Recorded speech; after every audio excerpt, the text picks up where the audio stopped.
Youth TV, empowering you.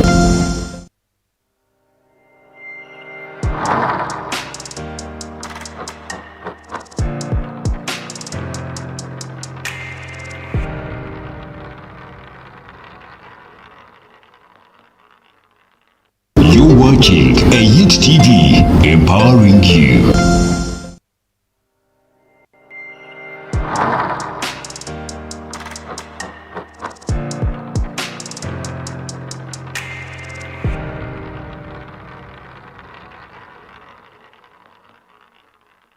You're watching a Youth TV, empowering you.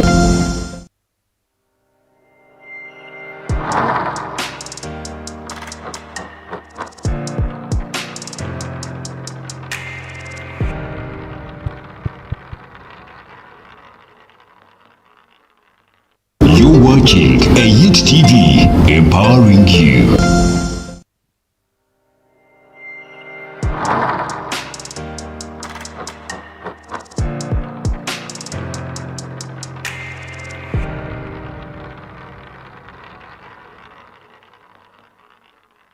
You're watching a Youth TV, empowering you.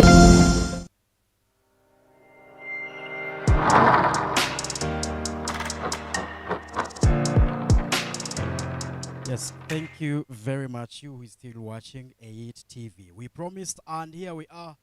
We are here to deliver. Sankara Biaruhanga, we are coming to you live from Chihumuro. This is another campus from Bara University of Science and Technology. On a good day, you would actually refer this to the main campus of the mighty university. Now, it's been actually a long journey, when we started elections at this very university, and we promised it's going to be a journey that we move together, and here we are.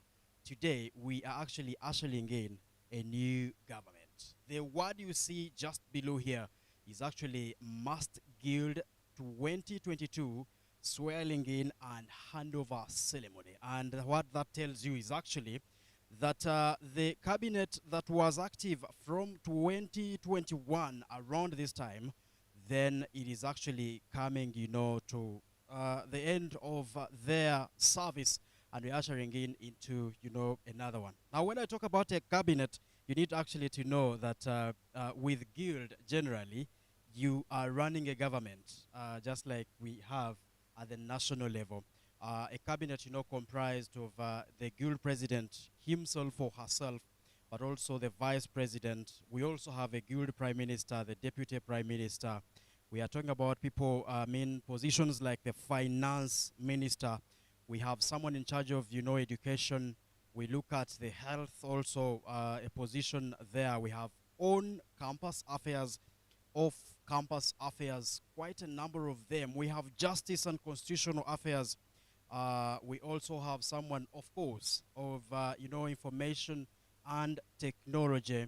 Quite a number of them. You need also to think about the gender, perhaps also, and guidance affairs.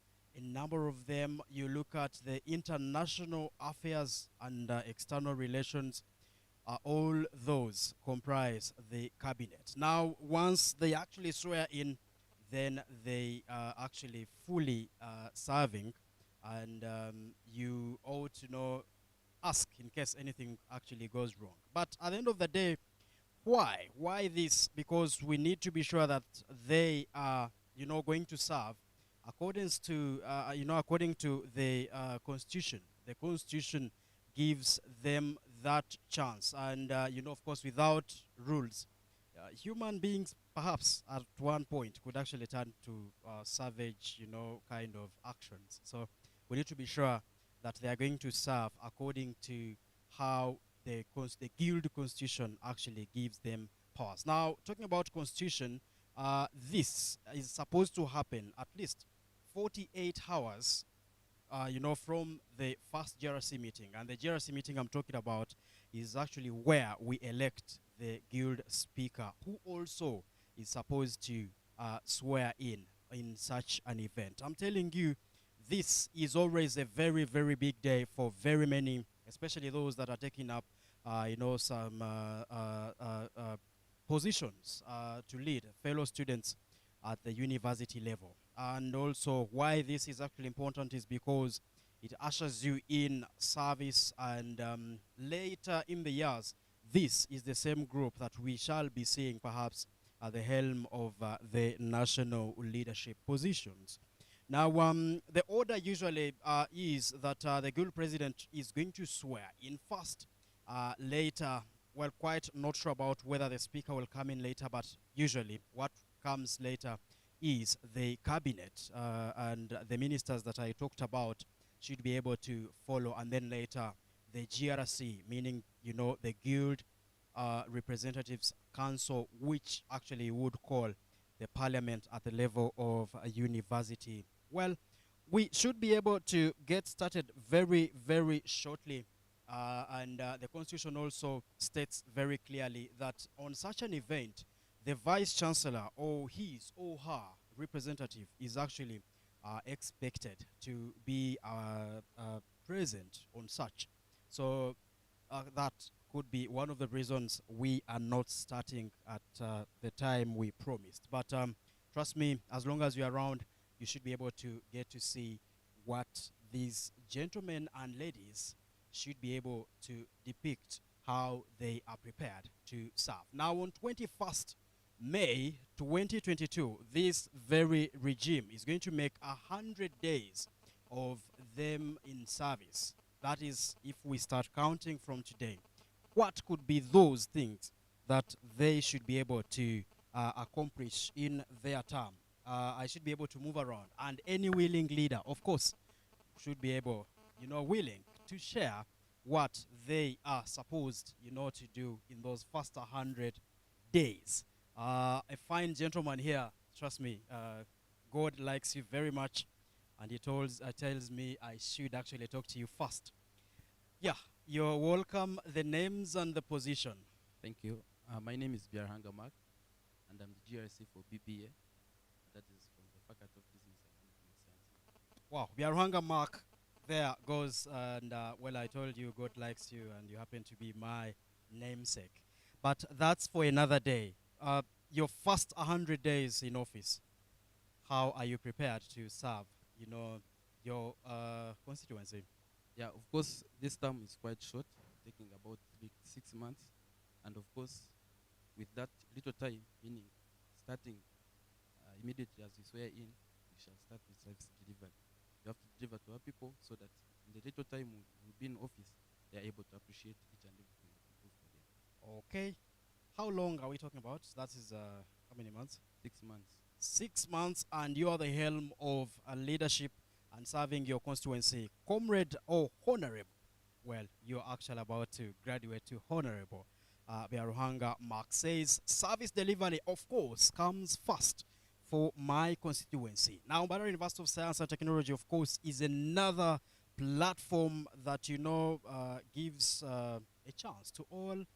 We're talking about gender equality, and trust me, also the leaders are balanced. Now, here with me is another fine honorable. God loves you so much. You could share with us. Thank you very much. Your name and your position. Thank you. I'm Number for Priscilla, GIC Secretary, Chumwa Ladies Hall. Wow. Well, she is the guild representative for Chihumro Ladies Hall. Now, you are our host. Is that so? Of course, quite a number of issues that you promised our ladies here. 21st May makes 100 days of you serving.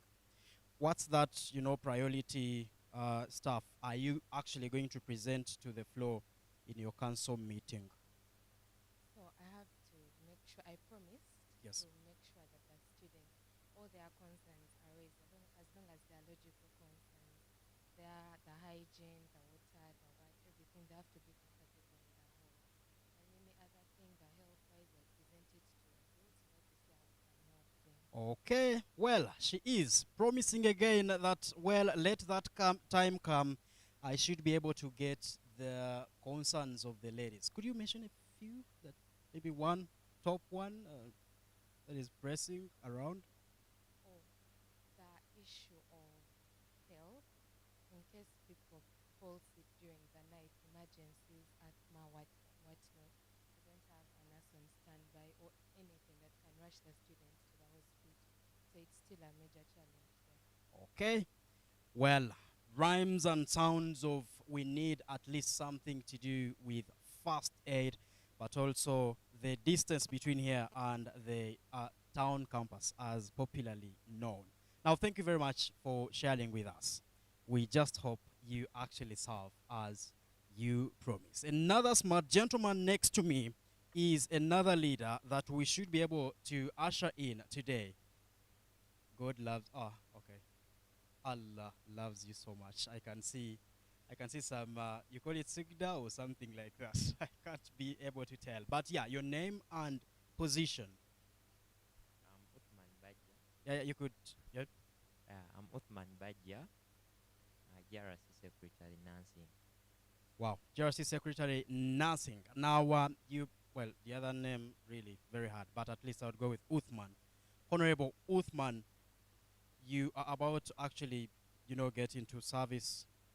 What tops your list as a GRC Secretary for Nursing? First of all, would be like advocating for maybe on the increase in the number of lecturers. You find that our department generally is overwhelmed. They don't have that, like I can call it staff. So we need more lecturers. So I intend to advocate for that. Then the next would be some adjustments in our timetable. You find that we are fixed. Our timetable is fixed, and sometimes you get overwhelmed. So I intend also through the department to the academic registrar. Yeah, I intend to do. Okay, well, thank you very much. The Honorable to be Uthman promises all that. Now, the next perhaps focus should be able to capture why you think actually that Mbarara University of Science and Technology deserves your service. What makes us, different? How you actually prepared to uphold this kind of this kind of state. I should be able to say. I'm looking for another lady around. Oh yeah, yes. Well, I understand that. Yes, thank you very much. God loves you so much. No, no, no, no, no, please. No, this one. Yeah, this one. Yeah, please. Okay. Yes, I understand that the government coming in power is actually red. That's why you stood out. You're actually in red. Now, let's look at, well, first your name and position. My name is Noahereza Helen, GRC Secretary Gender and Applied Women Health. Okay, that's very, very pretty. Helen there, honorable, representing, you said faculty? Gender and Applied Women Health. Gender, okay. Let's look at, in your line, by the way, around gender with Mbarara University of Science and Technology. Do you have some pressing matters that you need to address as fast as the first 100 days?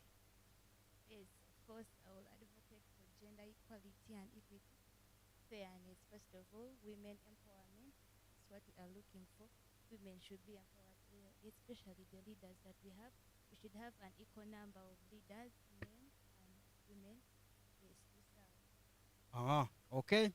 She will actually preach equality, and trust me, this is what is at Mbarara University of Science and Technology. You ought to have that chance to serve your people, and trust me, those are the leaders we groom at Mbarara University of Science and Technology.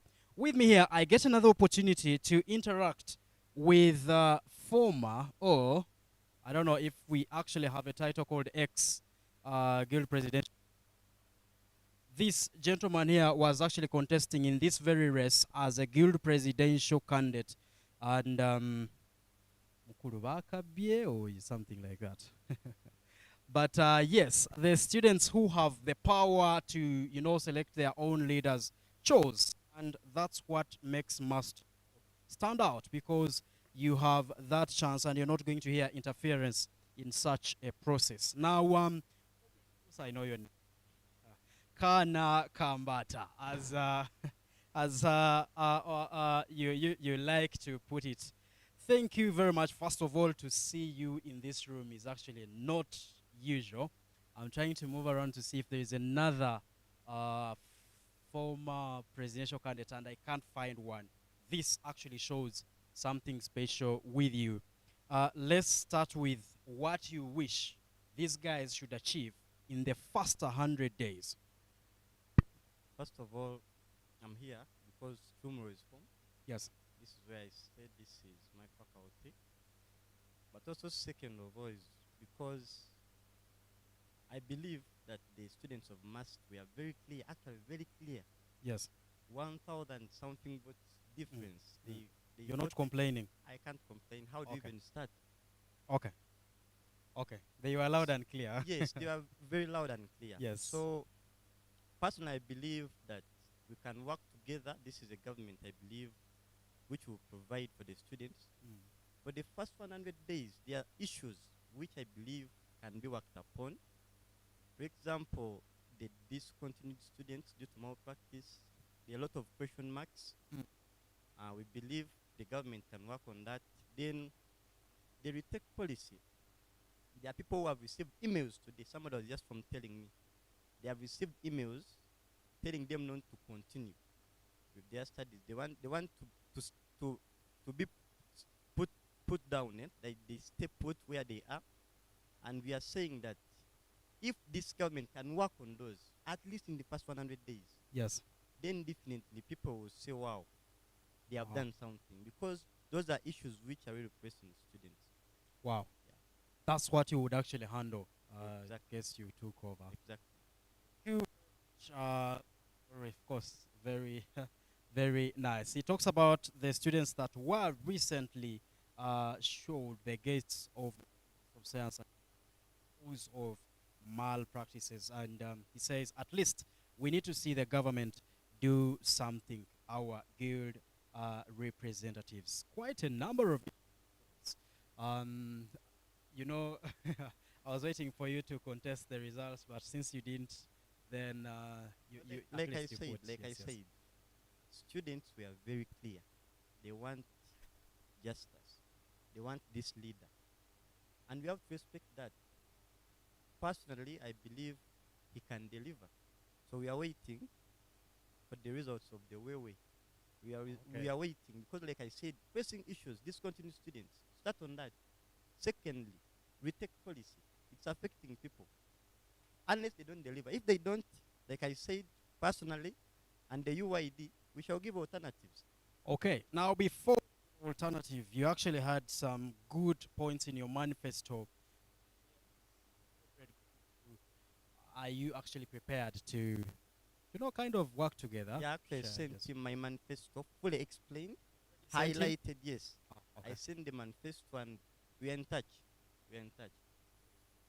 Thank you very much. Now, that was Comrade Mugambe Victor Nakambata, who was actually in the guild race that Comrade Justice Mugenyi of the National Unity Platform actually won. And today, he should be able to swear in. And he will be the 33rd guild president of Mbarara University of Science and Technology. For someone who is viewing us for the first time and interacting with Mbarara University of Science and Technology, this is what makes Mbarara University of Science and Technology unique. From the students' leaders, at least they should be able to share. Yes, thank you very much. How are you?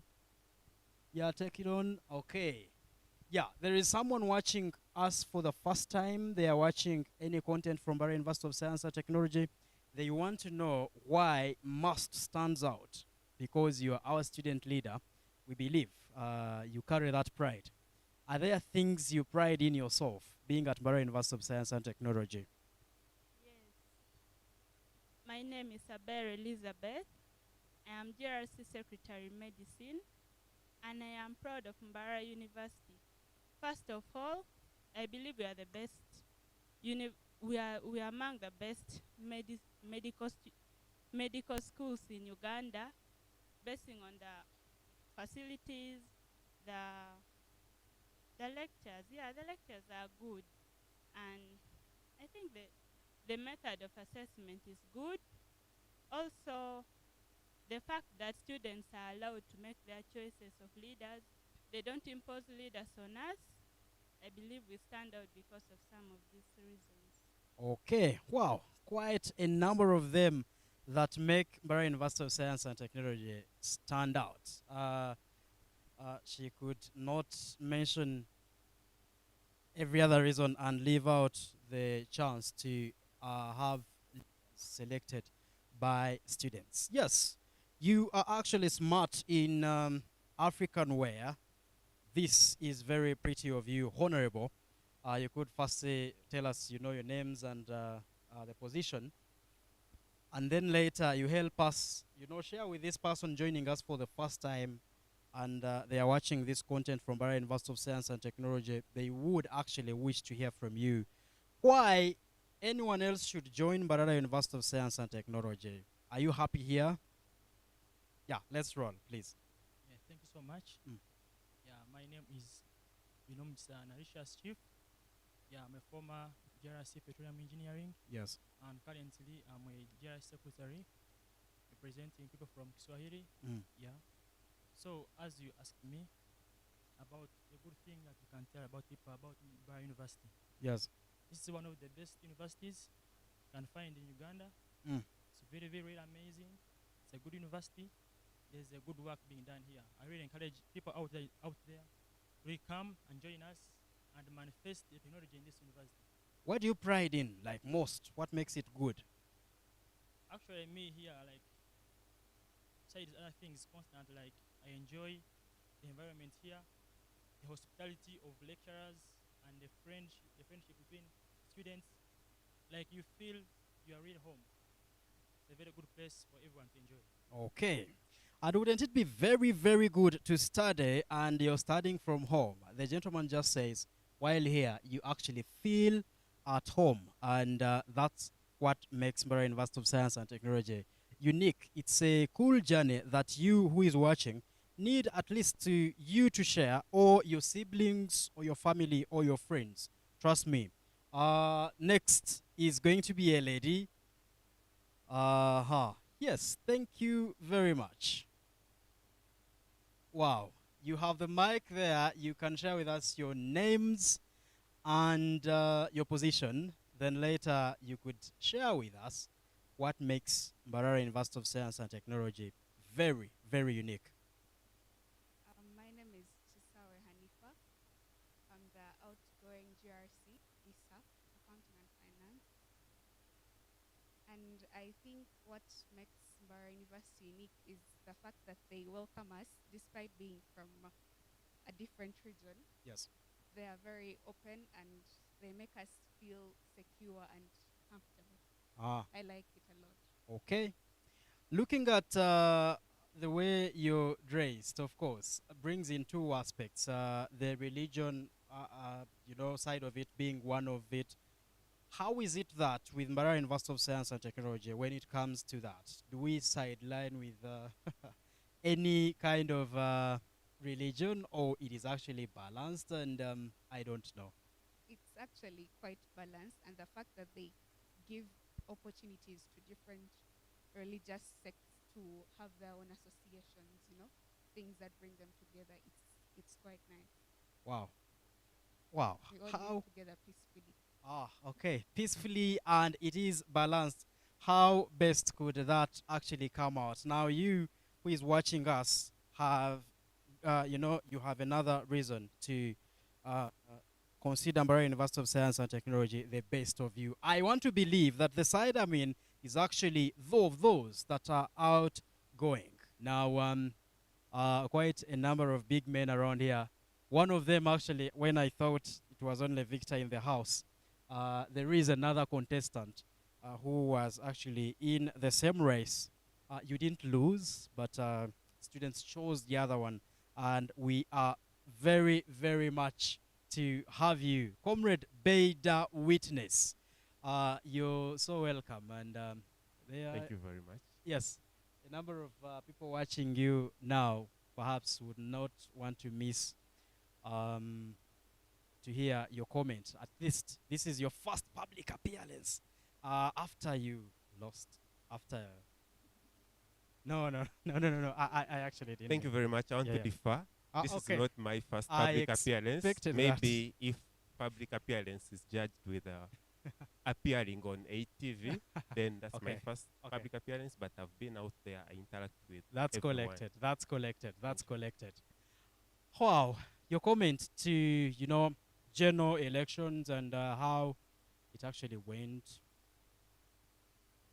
You know, leaders are chosen by the power of the people. Yes, and by God, by the way. Yeah, and by God. Mhm. It's God first, Yes, and then then the power of the people Yes. comes in. Yeah, so we offered ourselves to lead.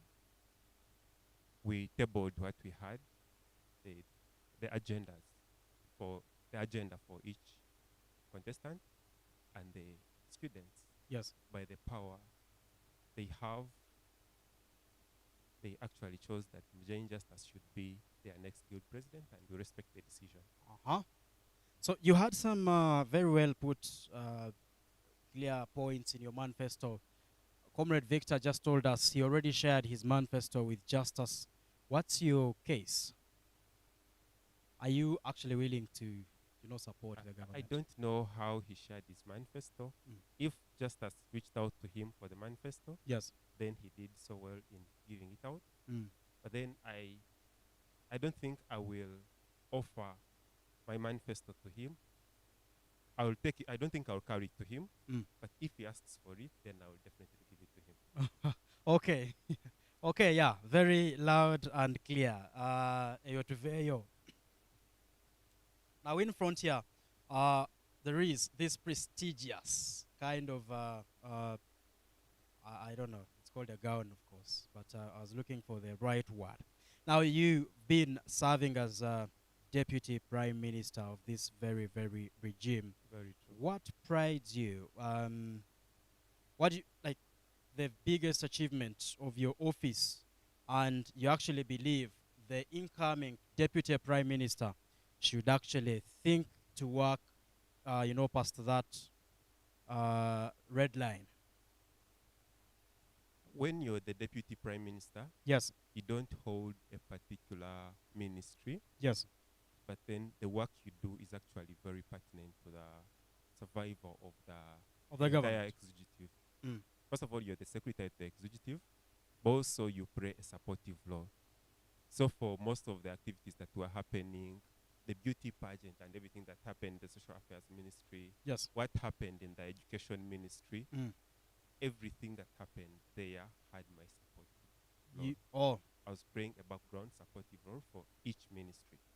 So I might Wow. not actually say I led a particular project, but almost every project had my hand in it. Yeah. you blessed them. Huh? It's like this kind of midfielder in a football field who supports strikers, supports defenders, Okay. and does that kind of work. And Wow. I would implore the next deputy prime minister to Mm. actually do To that. play that very role. Yeah, to support every ministry wherever is needed. Okay. Thank you. Wow. Thank you very much. Now, of course, somehow you answered politically, somehow very real, the other way religiously, but thank you very much. Now, these Probably guys are should coming. ask me what I did as the GRC for Chihumro Halls. Ah, That one thank is you. also very Thank clear. you very much. If the question was about Ngoni, and then you start answering, but it's okay. Let's look at that. What did you do as GRC here? GRC Chihumro Halls. Yes, okay. I think Chihumro Halls wouldn't have been the way it is right now if it didn't have my touch in it. We started from scratch. It has a lot of issues. It's a budding hall of residence, and the food service providers, the facilities that were put atmosphere, everything. Really, they would break up break down every time, and you'd be. I'm glad in our presence is the warden. She's just moved out, but we did a lot of that work, pushing that everything is fixed. Then we also brought TVs, the whole subscription. Yeah, there was no entertainment at all, and people used to actually run away from the halls every time they had the chance to. Brought entertainment to the halls. We pushed for a clinic, and it was pushed for a lot of things. So I did most of my work as a GRC, and then went to executive and played also a supportive role for guild projects. Okay. Well, thank you very much. Now, you are contesting for this very seat. Like we said a few minutes ago, 21st May marks their 100 days in office. What should justice, achieve in these very 100 days? At least the top notch of this. Thank you very much. They have, okay, let's consider 100 days. 100 days is almost half of their time in office. Yes. And I feel they should actually commit their entire time in office in addressing day-to-day affairs. Like the welfare of the students, okay, the security of the students, the academic environment and how the timetables are made and everything. Thank God he talked about the need to bring public address systems in our lecture rooms, and in our midst we have the AR. So we wait to see actually if that project will materialize, or if it is going to be like the famous ambulance project. Oh, okay. We wait to see if it was also linked to you, by the way. It was linked to me, and it didn't materialize. So let's wait and see if the public address system will materialize, but it will be a very important addition to the students' academics. For me, I would rather see this government address the everyday challenges of the students. The welfare, I don't know when we moved to having restaurants in the university setting. We should be having the cafeteria system, whereby students can actually afford food with almost all denominations of the Ugandan currency, from 2,000 to 3,000 to 4,000. And if you're targeting the vice chancellor can as well put food that is worth 100,000, okay? But start from a price which the students can manage. For me, I would rather see everyday challenges get addressed. Thank you. Well, thank you very much, and thank you for allowing to talk to us. Trust me, there is someone asking, what next with you? What's coming next with Beda? I am a very flexible person. For a record, I've been serving as a deputy prime minister, but I was never on the winning camp when Madame Ikuret won. I was not on that camp, but I was called that camp, and I served.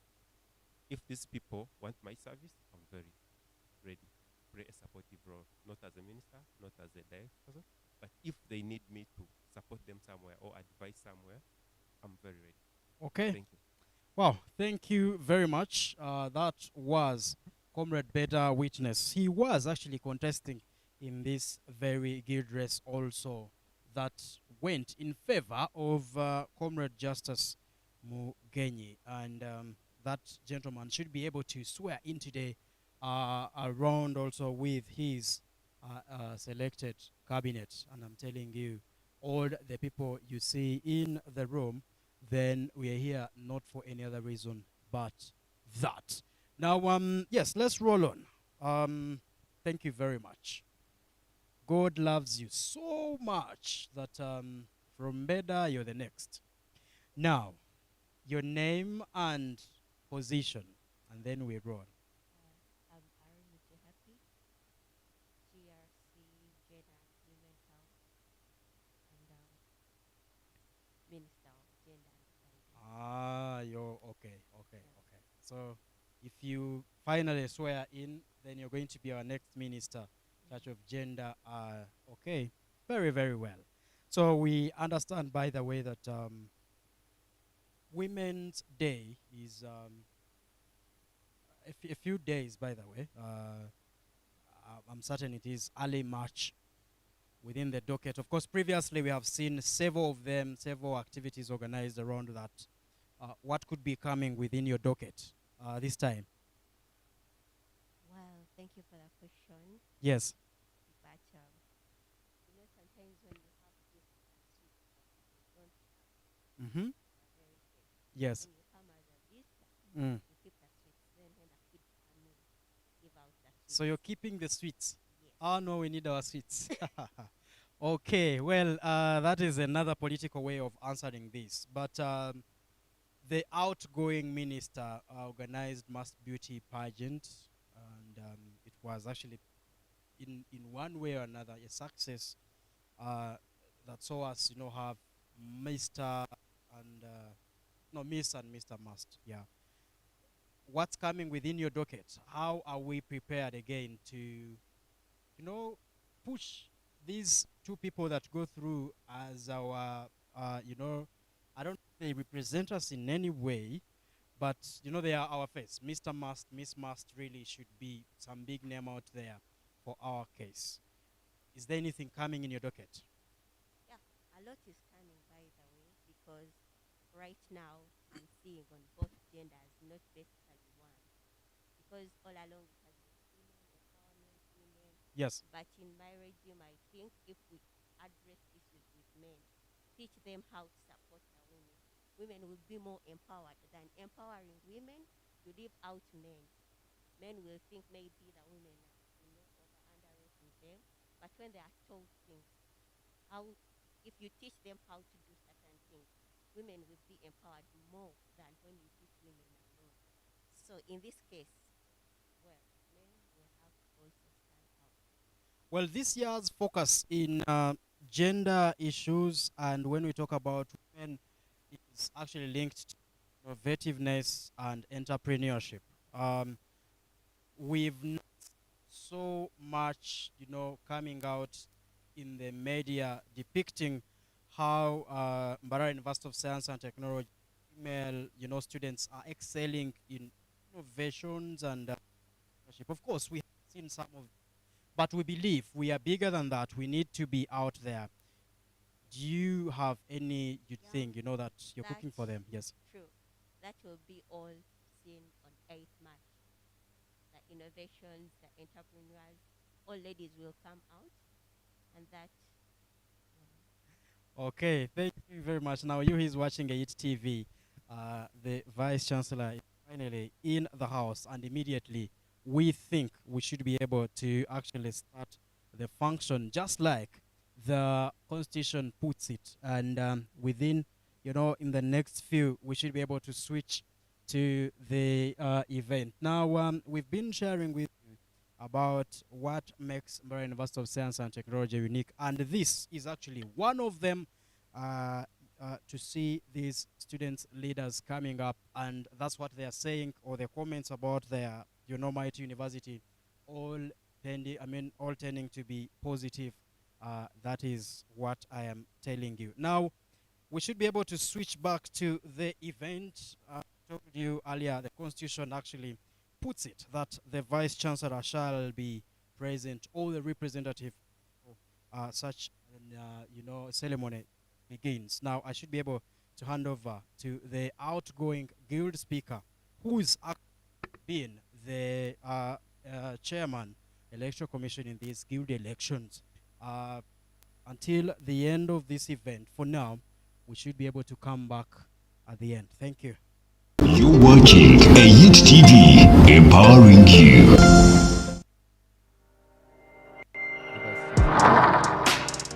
The academic registrar, deputy dean of students, the outgoing guild president, the incoming guild president, ladies and gentlemen, good afternoon.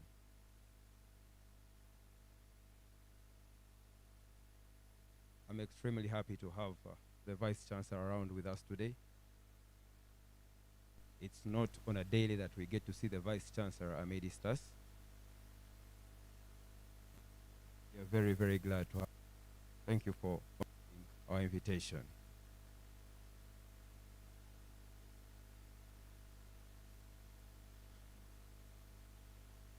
While I entered here, I was blessed to meet the academic registrar, and in our interactions, she said this was the first time that she attends the guild swearing in Solomon. Please, you are blessed to have the academic registrar amidst you as. Thank you very much, Doctor, for honoring the invitation. And above all, I cannot fail to thank the Deputy Dean of Students. She has always been there since day one when we were ushered into leadership. And I'm proud, humbled to see that she's there on the last day as we hand over to the incoming government. Thank you very much. We have started a bit early, according to the time that we had scheduled, and therefore we shall really be very fast in our programs. We shall start with an opening prayer led by the incoming guild speaker, and then we shall have the anthems. Thank you very much.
Thank you very much. We are going to have the anthems. We shall begin with the national anthem and then the anthem. Matthias, could you kindly come and take us through the national anthem? Thank you.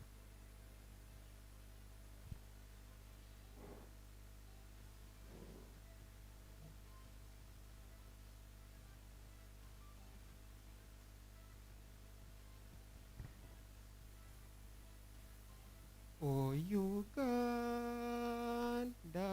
may God accord thee. We lay our future in thy hand.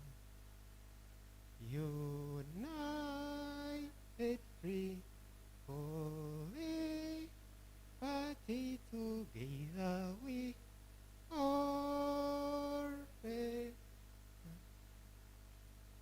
Barara University succeed must with glory we shall so must just tonight and of grace to be with grace and Satan to abide and go must forever and be victors our mighty. Long live Barara University, Simu Viva.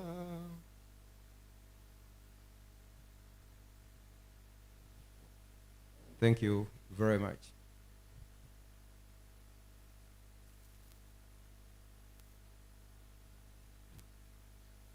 I hope all of you have been availed with the agenda.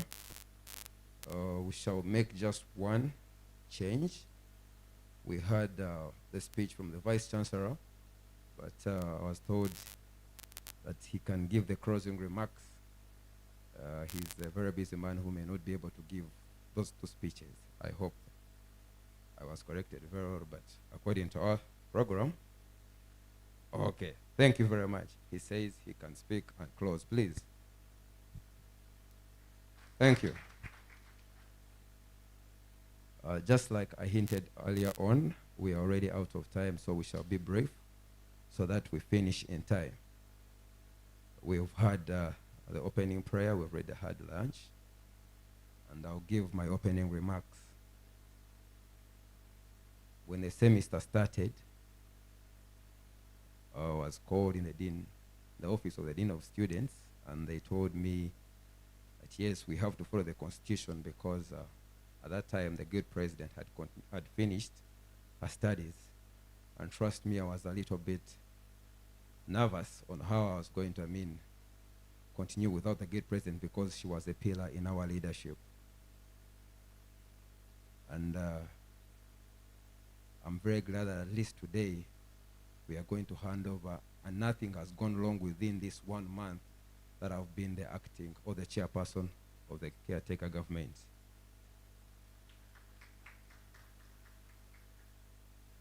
I want to appreciate the administration. At no time did I ever make a decision without running to these offices. And every time I went to these offices, they sat me down, guided me, and that is why I was able to have a successful 1 month in the office as the lead student of the university. I want to thank the administration very, very much. But in line with that, I want to thank the guild leadership that I served with. You trusted me the day you accepted and voted me as a guild speaker. I do not want to take it for granted. I want to thank you for the position you entrusted me with. I've learned so many, and I've unlearned very many things. I am whom I am at this time because that position has changed me every single day. I want to appreciate all of you very much. To the incoming guild leaders, I know you have a lot of pleasure, especially from the students right now, because they put in those positions for reasons. The simplest advice I'll give you is this. Yes, you have been entrusted to serve the students, and that is your number one mandate. But you cannot serve the students without guidance from the administration. I implore all of you, and in particular, the incoming guild president, Mr. Mugenyi Justice, that in whatever you do, look at the administration as the pillar of your decisions. If you're to make a decision that involves especially the students, always seek for advice from the top management, because at the end of the day, they are in the middle of our decisions. That's the best thing I can say. I remember the time we were called for dinner. The academic registrar said, you cannot lead the students alone. And this goes to the incoming guild leaders. You have to work together. You have to respect each other. And you have to remember that, yes, every decision you make has an effect. It can either bring peace or chaos in the university. I pray that your guild leadership is the best, because I believe you are the best that have been chosen amongst all other leaders. I wish you all the best in your time of office. Thank you very much. I want to invite the outgoing guild president to give her speech, and from there she will invite the vice chancellor, and then we shall communicate the next activity. Thank you very much.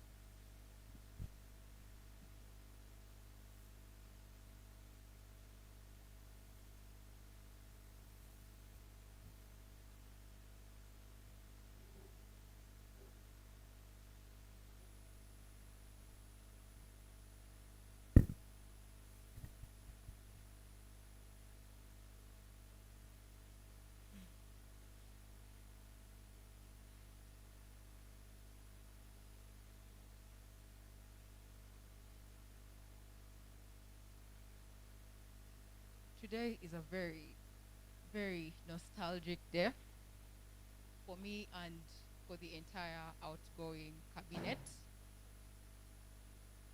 I'd like to start by recognizing the presence of our own Vice Chancellor, Professor Boa Celestino, our dearest academic registrar, Dr. Martha Troshawa Finamasiko, our patron representing the Dean of Students, the Deputy Dean, Madam Maureen Kahima, and the custodian of law in the university lawyer, Chancellor Timothy Mugumya. In a special way, I would like to appreciate the entire outgoing Guild cabinet present here, right from the executive, the speaker's office, and all the different Guild representatives who are here. You all know that ours was a journey that began in a volcano.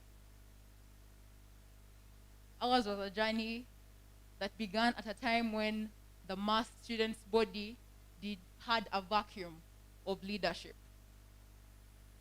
We were birthed into a university where our lecturers were having an industrial action, where many students had forgotten what it meant to have student representation in the administration. And we had to literally start from scratch. From things as simple as getting guild stamps to learning in solitude how to write requisitions, who do we go to? We had minimal guidance. And yet we have come this far. Don't we deserve a round of applause? I recall as we began the I4G journey and we shared the 8-action plan of health, academics, the environment, accommodation and security, empowering students, and a virtual help desk. Many thought it was an impossibility. Many thought we were dreaming so big, and many thought we were doing it for the sake of getting students' hearts and winning their votes. But all those who are here can bear us witness that we have made a legacy that I believe no other guild in the past has ever made, with less resources, less time, and more instability. Starting from finally bringing university health clinics to Chihumuro, finally having a guild website at a university of science and technology, finally ensuring that students can have access to their university emails, recognizing the support and importance of class presidents, working closely with different faculty associations, and many more. Ours was a government that was steadfast in service, that was committed, selfless, and passionate about students' interests. But as you all know, we never work alone. We never achieve great things in isolation. We did this with the support of the different offices in the university, beginning from the office of the academic registrar. I remember when we were lobbying for her office to reduce the fees in first semester to 70%. We thought it was too much. She painfully accepted, despite her own responsibilities. Little did we know that come second semester, we would ask her to lower it to 50%. And lower it she did. To the office of the Dean of Students, we have solved issues of sexual harassment, cyberbullying, theft, students being arrested, students needing psychosocial support. All this has been done through their help. To the Vice Chancellor, on our own swearing in, the first thing we asked of him was to please cover the bill of a YIT, because while they were covering our swearing in, we didn't know how we were going to pay them at that time. And he was like, well, that's a very small thing, I can do it. And he did it. But that was just the first of many requests. and requests we did. And of course, having received very many positive answers, it gave us even more boldness to keep going and asking for more. And they never turned a blind eye to us. So in a special way, I would like us to clap for the entire top management of this university.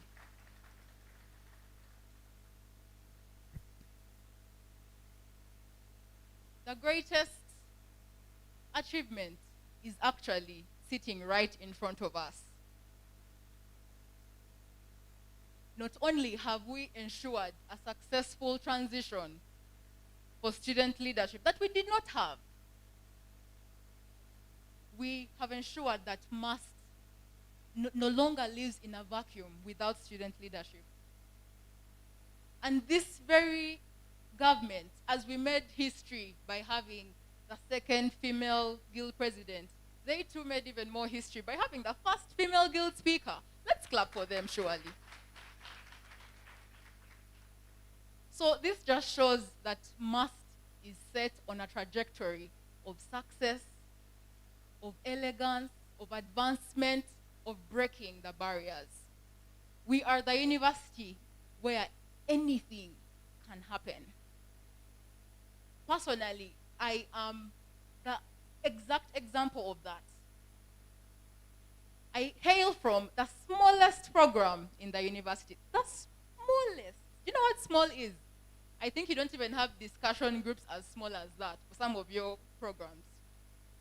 From a class of 15 students, where 14 are ladies and there's one handsome, lucky gentleman. In the smallest faculty, one would say the odds were stacked against me, right?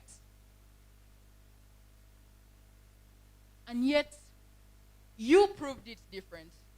Yes, I dared to dream, but without the support of MUST students, without that belief that we can go against any characteristic barriers and support a vision that we as MUST can subscribe to, that is the university that we are in. So to the next leaders, I know you have great dreams and plans for the university, and as you should. But I would just like to give you a few snippets that I believe will help you have the most successful leadership. The first thing is, you need to cooperate. You know, many of you may have come from different camps, from different aspirations, different agendas, but now all that is pushed aside. We are no longer seeking for support or looking at different camps. We are now the 33rd MUST Guild House. We need to always cooperate, right from the executive to the speaker to all the different GRCs. And bear in mind that while we are the GRC house, we have the class presidents, we have the different faculty associations, we have different both academic and social associations. All these entities are under the guild house. So even as you're deliberating different things, there should always be that memory that we are serving more than ourselves. You need to always emphasize having peaceful cooperation at MUST. MUST is an entity where, as long as you do things in the most appropriate manner, you'll always get what you want. We are a campus where, like I said, all the different entities work in collaboration, in unison. And at the beginning, I gave you just small examples of how we did that. But if you want more, we shall meet. Finally, let us be steadfast in service. And as you know, that is the motto of the Students' Guild. Let's always have that satisfaction and fulfillment that only comes from selflessly serving those around us. I stood in this same position on March 19th, 2021. And here I am today to pass this beacon to my successor, His Excellency, Justice Mujenyi Kizito. I'm very proud of all, and I look forward to hearing even greater things that you have done. I would like to see you pass all the different things that we did and have must reach greater heights. Thank you very much.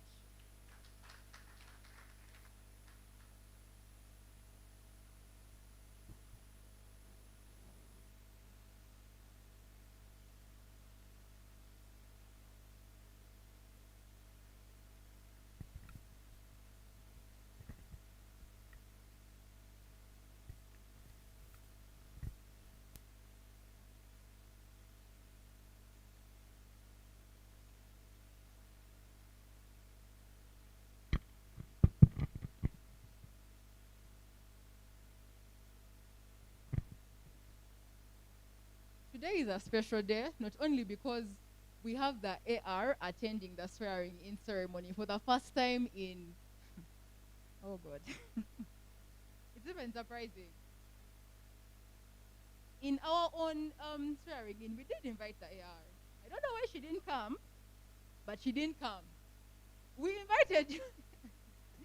But it means today is really a monumental day. That not only do we have the academic registrar, in all her time at Mass, this is the first time she's attending a swearing-in ceremony.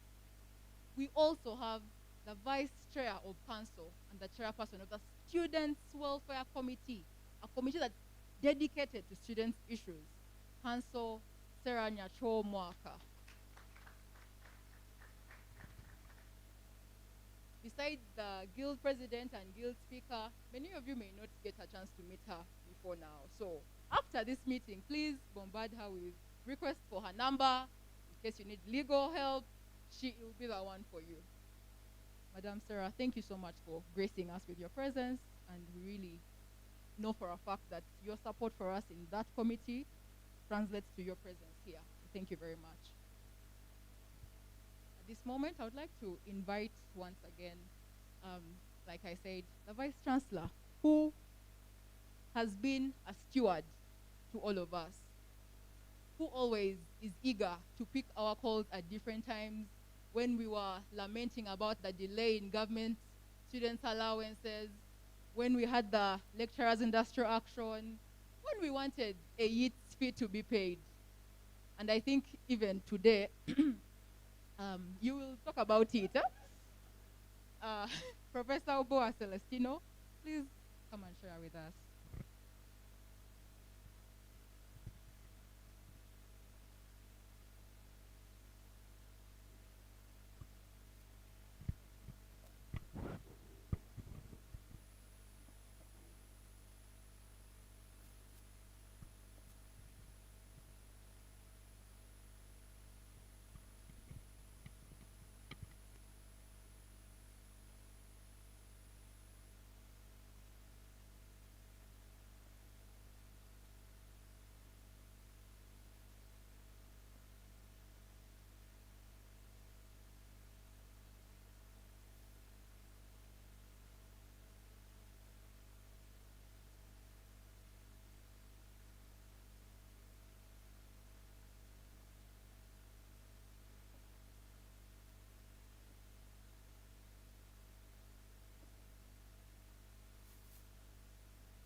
Thank you very much.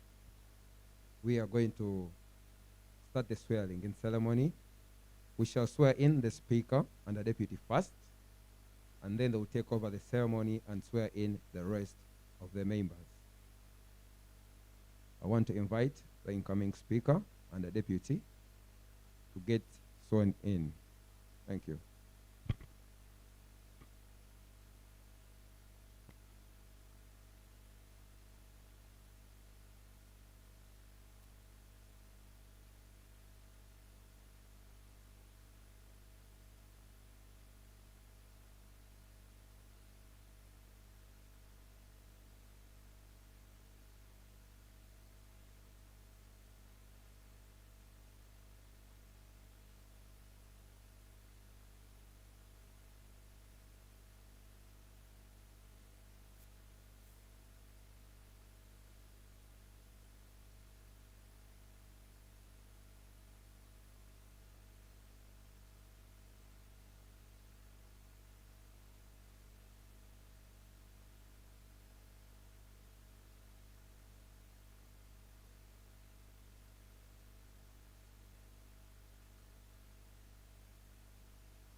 As Deputy Guild Speaker of Mbara University of Science and Technology, Students Guild, with all honesty and to the best of my ability, abiding fully by the Constitution, so help me God.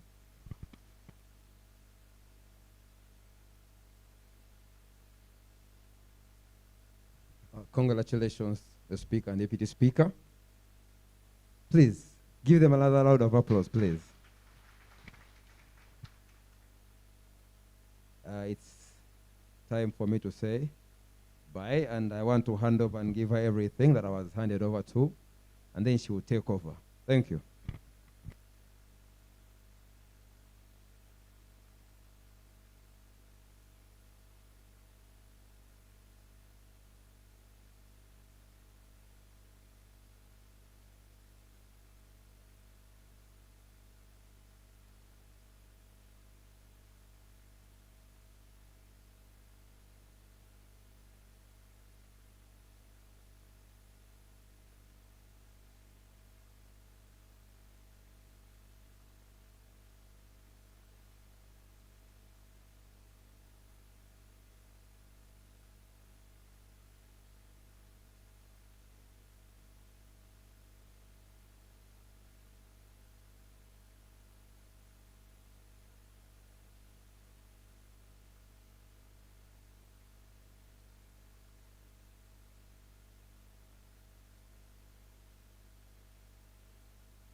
So I'm going to guide the Right Honorable Speaker, Madam Nagawa Helena, on the next program.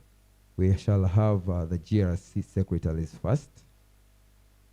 After them swearing in, we shall have the GRCs, the executive members next, and finally the guild president, who will give his speech. And then after that, we shall have our dear Vice Chancellor coming in. Thank you.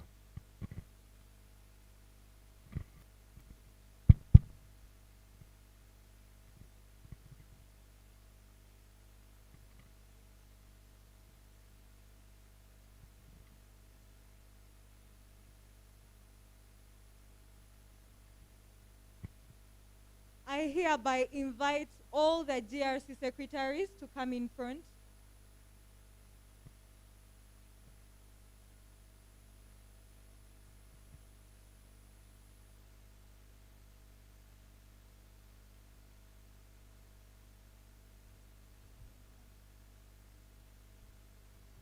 Please put on your masks as you come here.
So we are going to have just one representative, but when she says I, you all mention your names, and then you proceed.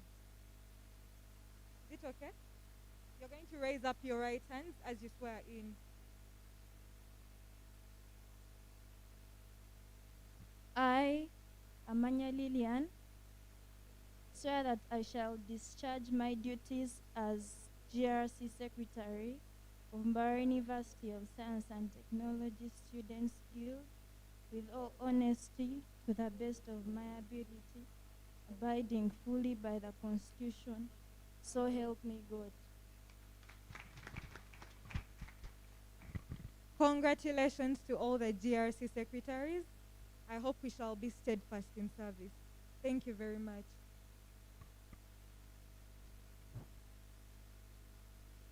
You can take your seats.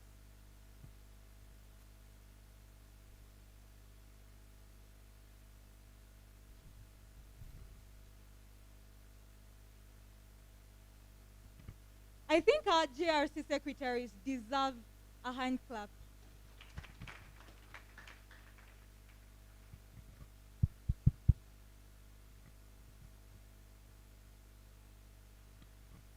As the GRC secretaries take up their seats, can I have the GRCs to come in front?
Honorable Mubiru Muhammad, are you present? Do we have a Muslim GRC among us?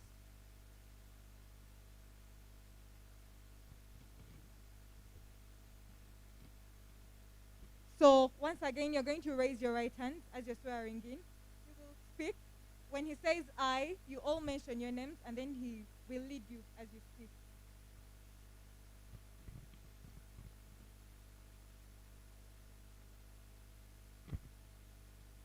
I, Mkondane Mark, swear that I shall discharge my duties as a JRC of Mbara University Sciences and Technology Students Guild with all honesty and to the best of my ability. So help me God.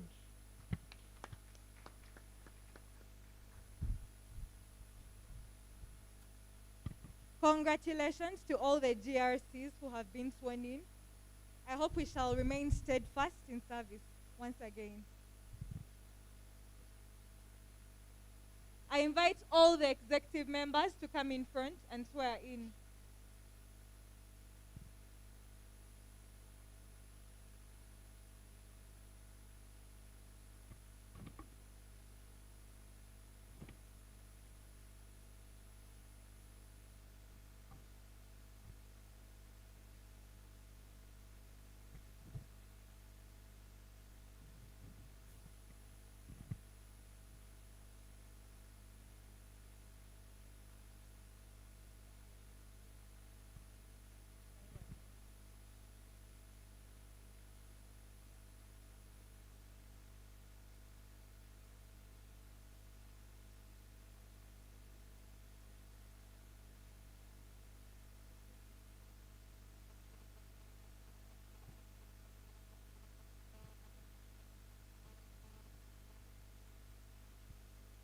I, Sabbath Belson, swear that I shall discharge my duties as a guild president.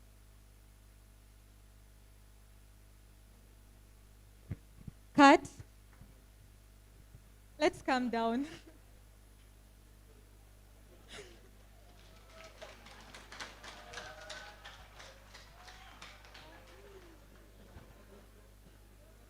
Oh, it is here. No, I was reading it wrong. Can we have order? Order in the house. I, Sabbath Belson, swear that I shall discharge my duties as an executive member of the Guild Executive of Marara University of Science and Technology Students Guild with all honesty and to the best of our ability, abiding fully by the Constitution, so help me God. Congratulations to all the executive members.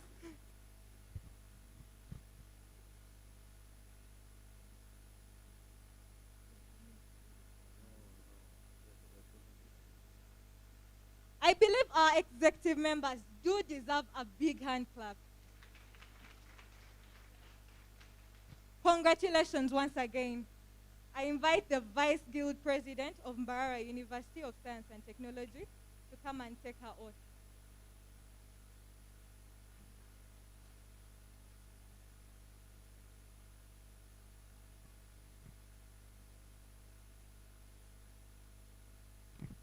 I, Naira Maureen, swear that I shall discharge my duties as Vice President of Mbara University of Science and Technology Students Guild with all honesty and to the best of my ability, abiding fully by the Constitution, so help me God. Congratulations, Honorable Naira Maureen.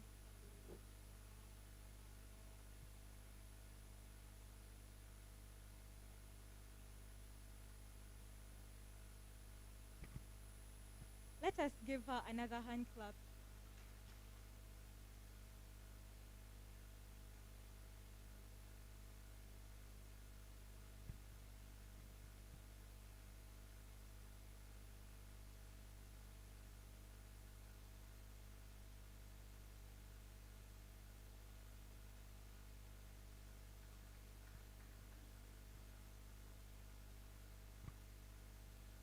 next, we are going to be having the Guild President of Mbarara University of Science and Technology swearing in. Yes, please clap for him as he comes.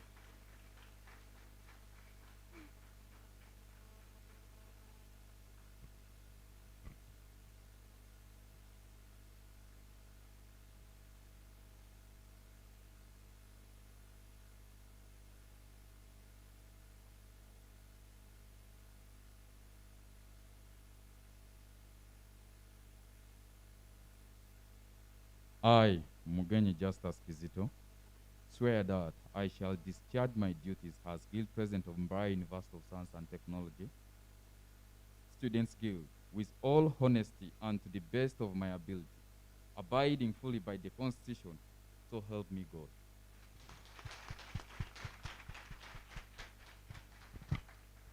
Big congratulations to our Guild President. Clap for him.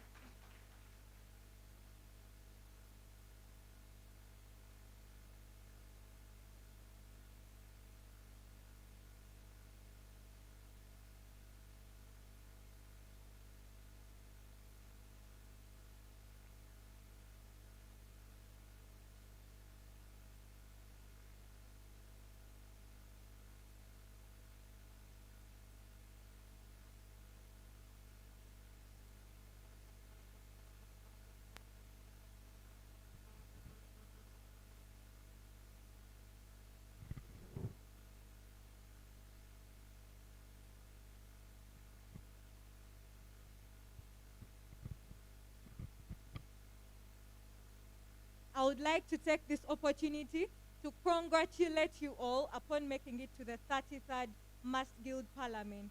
Congratulations.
The Vice Chancellor, Professor Celestino Bua,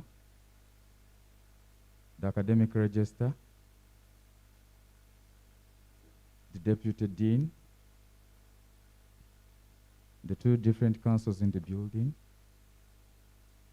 the outgoing Guild President, and your Vice President, the outgoing Right Honorable Speaker and your Deputy, the incoming Vice President, the Executive, the GRCs, the outgoing GRCs. Ladies and gentlemen, I greet you all.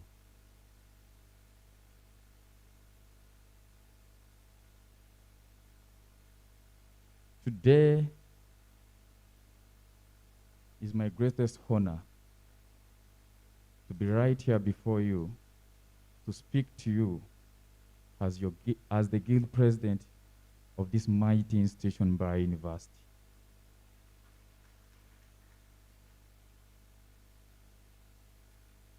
This student leadership that we have just officiated today is a clear card of the representation that we are supposed to make to the students who elected us in this position. We are headed for a very, very hard task ahead of us. And I want to encourage us all that we are here for a purpose, a very, very big purpose. When students go out to vote, they genuinely give us their consent to advocate and act in their best interests.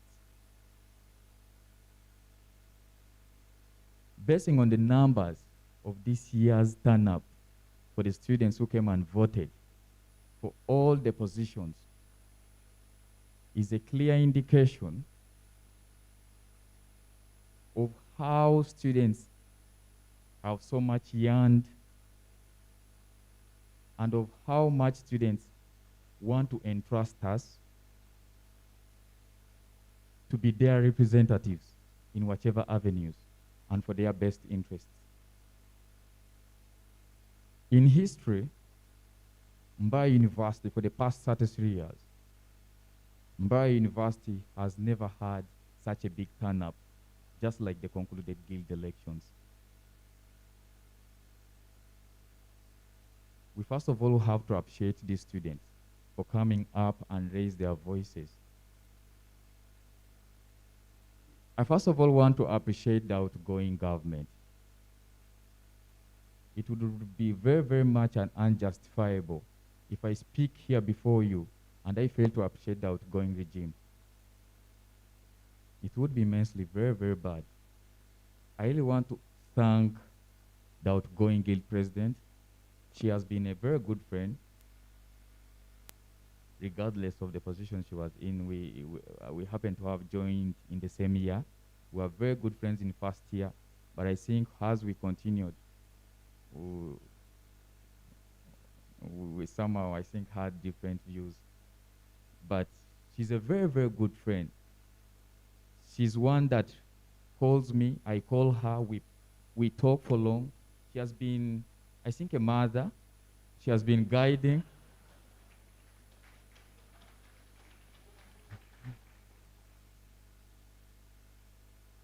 No, honestly speaking, she has been a very good friend in different avenues, politically. She has been one of the people that I've always gone to. But most times, of course, we are always having disagreements. But these are positive. These are arguments and differences that are a little bit constructive, not arguments of no, I can't side with you. The constructive arguments that we have always been having. I really applaud your regime. I have very, very many friends in your regime, and I've been one of some of the people and some of the forces behind our win. They've always been mentoring us.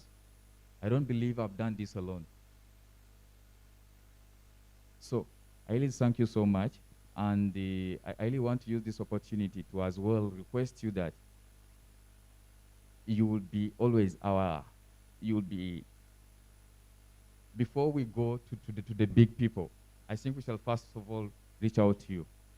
So the frequent calls that I shall make as a guild president, I think shouldn't bother you, just like you've been doing. I thank you so much. I also want to use this great opportunity to thank the team that I worked with. These people knew what the cause was. These people raised up, mobilized, organized for everything to emerge just as the victors of these just recent concluded elections. I really want to thank you so, so much. And I know you stood for the right ideology. I also want to applaud my colleagues that I took part with in the just concluded contestation. Honorable Beda Witness and the Mugambe Victor. I want to thank you. It was a healthy race. Yes, of course, things happen, but at the end of it all, there will always be that one person that students shall choose. So I don't want to believe that, yes, you are not capable, but leadership comes from God, but as well, just like he said, also the power of the people. So I really look forward and I really request you that we should be working always together. It's now time for service. Politicking, propaganda, political parties, it's now done. That chapter is done. We are putting it to an end. It's now time to serve the students what you promised. Regardless of whether you supported justice or not, we have to work together for the betterness of this university. I don't think we are mandated with this power just because we were the best. No. We were mandated with this power because we were entrusted and for what we stand for. And according to the status quo that is on right now in this university, students do believe this was the right choice. So I want to promise you that regardless of whether you supported justice or not, whether you were in a different camp or not, I want us to put that to the past. That is gone. We should now work together collectively and serve the students to their very best interests. I want to use the opportunity during the preamble of the occasion, I think you asserted how you would only give me your manifesto if I asked for it. So I genuinely asked for your manifesto such that I can incorporate in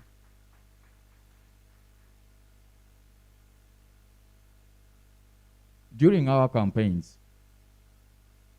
We preached some of the principles and objectives that we do believe in. Priority, urgency, courtesy, and respect to issues, to detrimental pertinent issues that affect students. I don't believe we are much different from other guild aspirants that have always been here. But I do believe the difference that we have with them is our stand, the ideology we believe in. We believe in an ideology of priority, urgency, accountability, social justice, a lot and much more.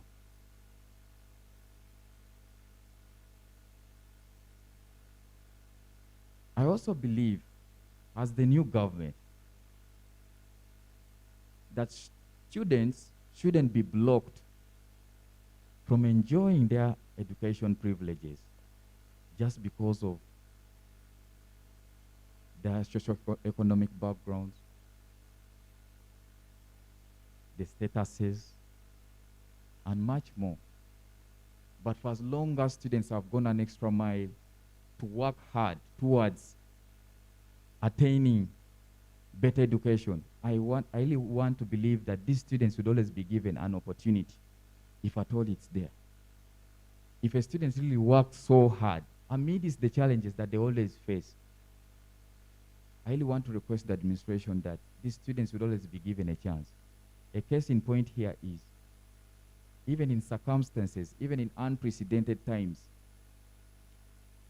for as long as someone has showed interest that he or she wants to study, someone should be given a chance, even when they don't have the money. That is my kind request. From the recent previous speakers, the outgoing guild president, it looks like it's always a norm every time when they're swearing in. There should always be a request made to the management. I really want to use this opportunity to request the management, humbly request. I don't know if there's a better way I can mold myself to show how humble I am. But the fact that we have two people who had never graced this occasion in the history of Mbarara University, where we have the academic register and we have the student you have heard.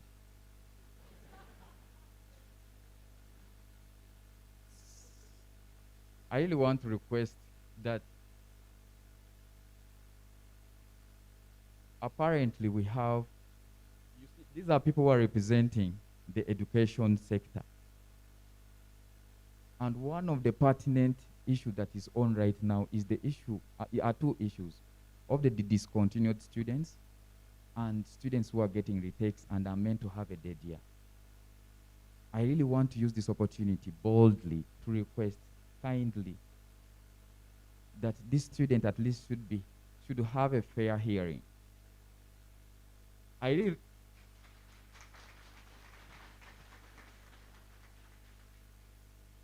I condemn the act of examination malpractices. I surely condemn it, and I shall be that guild president that will boldly and courageously say no to examination malpractices. I will always abide by the regulations and the policies. But please, it's my kind request. I kindly request you that, I want to promise this. For as long as there's a fair hearing, this will be my biggest achievement in office.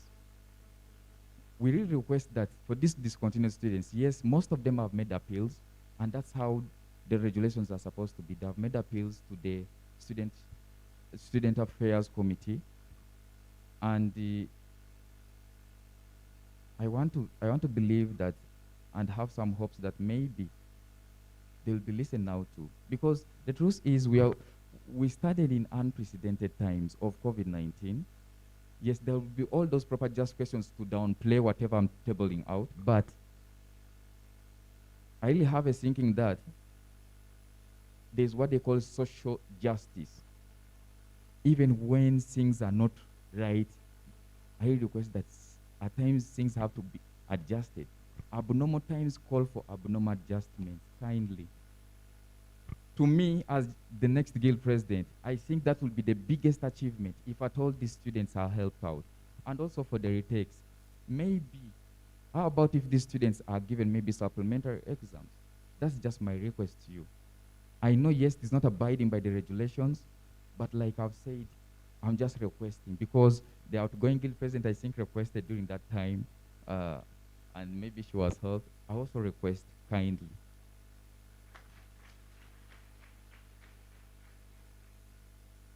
But nevertheless, I also want to give the management an assurance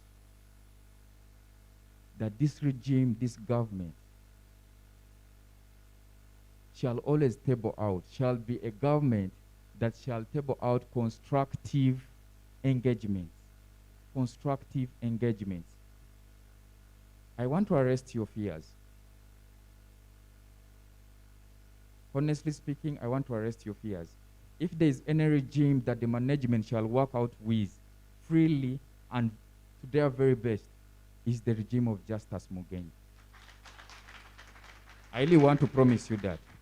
I want to say this, the cameraman, you can take the pic. I want to say this. My regime shall be the best regime. I promise you that. The very many ridiculous notions that you've had, these are hearsays. But you have to know who Justice is. Justice is someone who abides by the rules and regulations. Justice, I've been working so much coherently with very many people in the top management. Of course, as a concerned student. But I do believe by then I had no powers, at least to reach some of your offices, because when you reach to the secretary's office, they bounce you back. Who are you? So this time round, I'm a guild president, and I do believe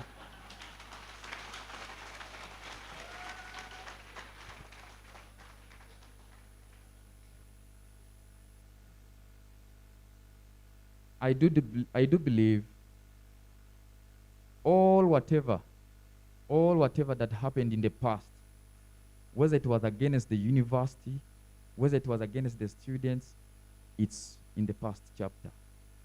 We are here to work together. There is no way I will work and serve the students without coordinating with the management. That and I can swear before you.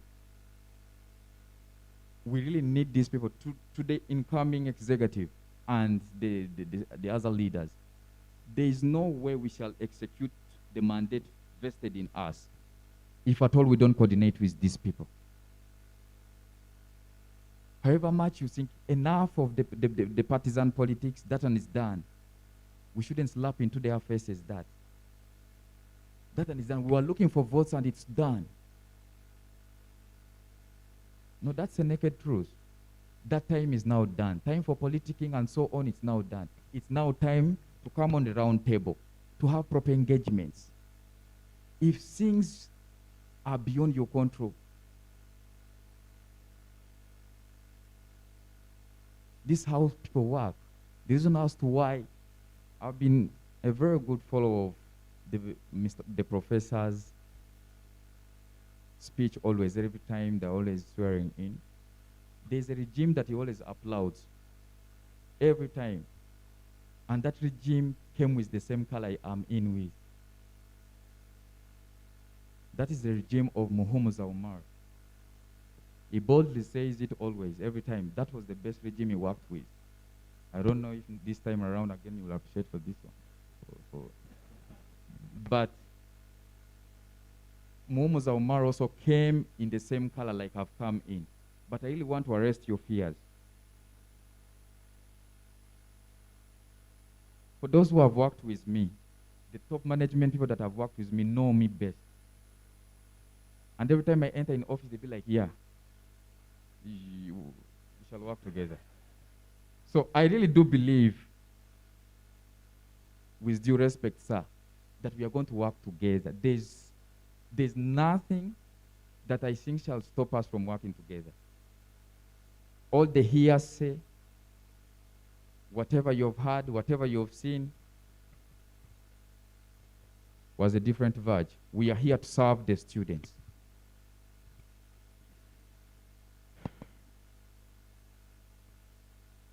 My regime also promises that we shall work so much and tirelessly to better represent the students.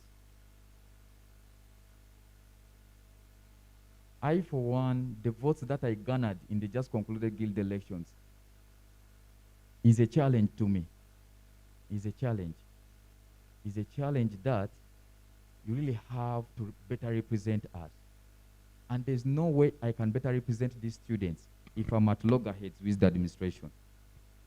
That won't happen. Even at home, when you need a new cloth, you have to be good to your dad. For the ladies, when you need something from your boyfriend, you pretend to be good for that time, maybe. And I can surely promise you, this regime shall be the best. I promise you that.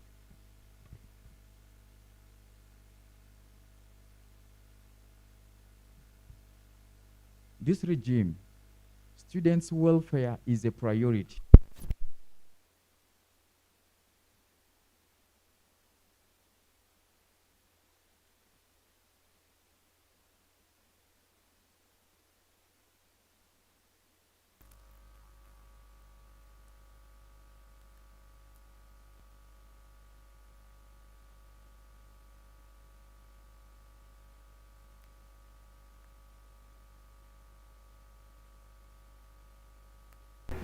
Together for the betterness of this university. By university where we shall live in harmony, to create an environment for excellence in research, innovation, leadership, and so many others. Like I've said, we look forward to making Bari University of Science and Technology, to give it an environment that shall suit excellence in research, innovation, leadership, and very many others. And that's the mission that we do have. But we can only achieve this if we work together. There is respect. There is mutual respect for each other. We as student leaders, we should accord these people respect. And as well, respect has to be also in return.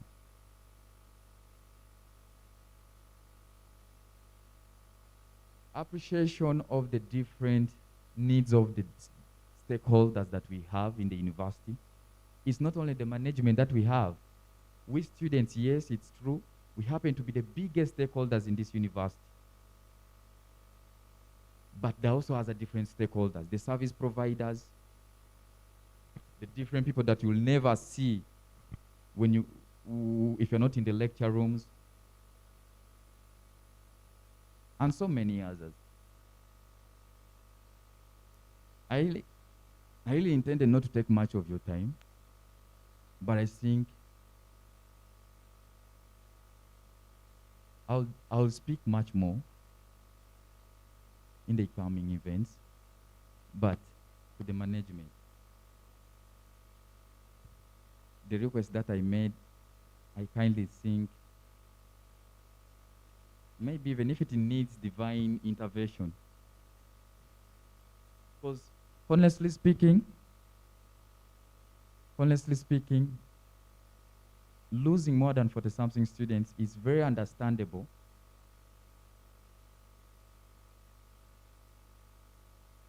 Because of the reasons that they have. It's very true. I actually condemn this act, but we are saying, yes, of course there shall be always the reasons that students will have to table. We started during COVID time. Most of us didn't know a lot. But right now it's not all about the blame games. Blaming. It's right now time for negotiation and requesting. If they fail, yes, we shall know it has gone out of our hands and we let it pass. But for the retakes, kindly, for the retakes, because the truth is the management allowed students to move into another academic year, but without results of the previous 2 semesters. Like I, for one, I moved to 4th year, but I didn't have results of 1st semester and 2nd semester of 3rd year. So what happened is, for people now who moved into another academic year, paid tuition, paid for accommodation, we have medical students who have been in wards, rotating, and then results have come back just weeks back, and others are finding that they have failed 15%. They have failed 15%, meaning they are meant to have a dead year or repeat. How about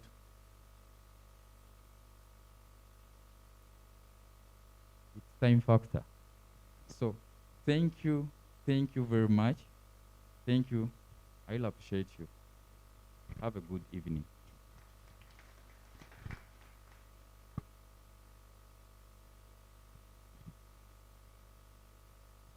Another hand clap for our guild president.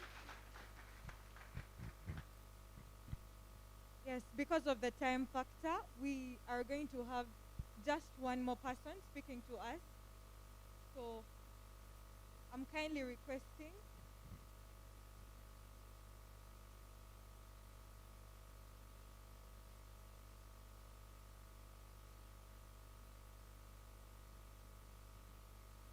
I humbly invite our Vice Chancellor, Professor Celestino Obua, to come and say a word to us.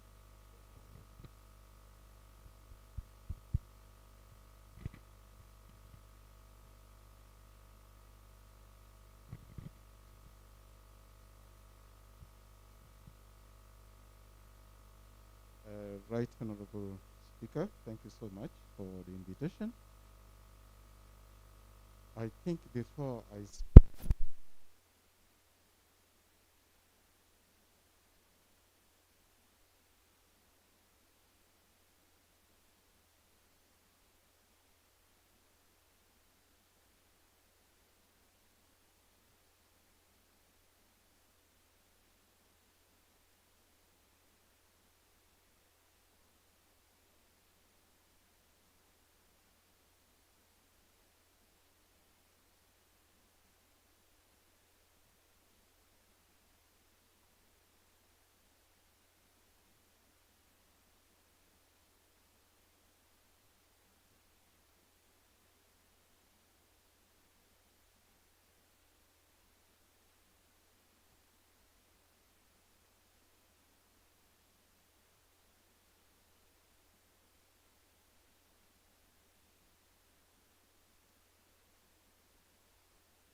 and we are very, I'm sorry about that. No, I'd just like to congratulate the incoming guild executive, and I look forward to interacting with you as the chairperson of the Students' Welfare Committee. I would also like to thank the outgoing guild titular. It was a great pleasure working with you and your team, and we hope that we shall also have a good working relationship with the new incoming guild.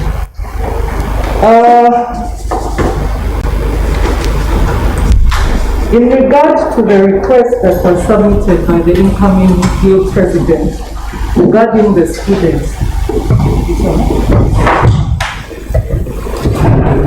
in regard to the appeal by the students guild president, regarding the students who were terminated, I would like to tell you that the committee will handle this matter justly according to the laws and principles, laws and regulations of the university. So rest assured that we shall have a fair hearing of the matter. But I strongly appeal to students to follow the regulations and rules of the university to avoid getting onto the wrong side of the law. If you follow these regulations, you will never have to meet us at the disciplinary committee. So the guild president, my appeal to you is kindly talk to your students and ensure that you follow the rules and regulations and avoid getting onto the wrong side of the law. I wish students, are we clear on that? Okay, thank you very much. And then,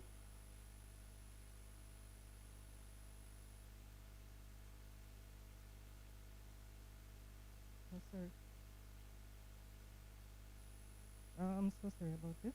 And lastly, I look forward to working together with the new Mass Guild, and we shall ensure that we take Mass to greater heights. And lastly, my first assignment to the Students' Guild is to work on the amendment of the Constitution. Ichulate, remember we had the assignment of the amending of the Constitution. I would kindly request you to talk to your new, the new guild president and ensure that the Students' Guild Constitution is amended to cater for all the new changes that have happened. I'd like to thank all of you, and God bless you.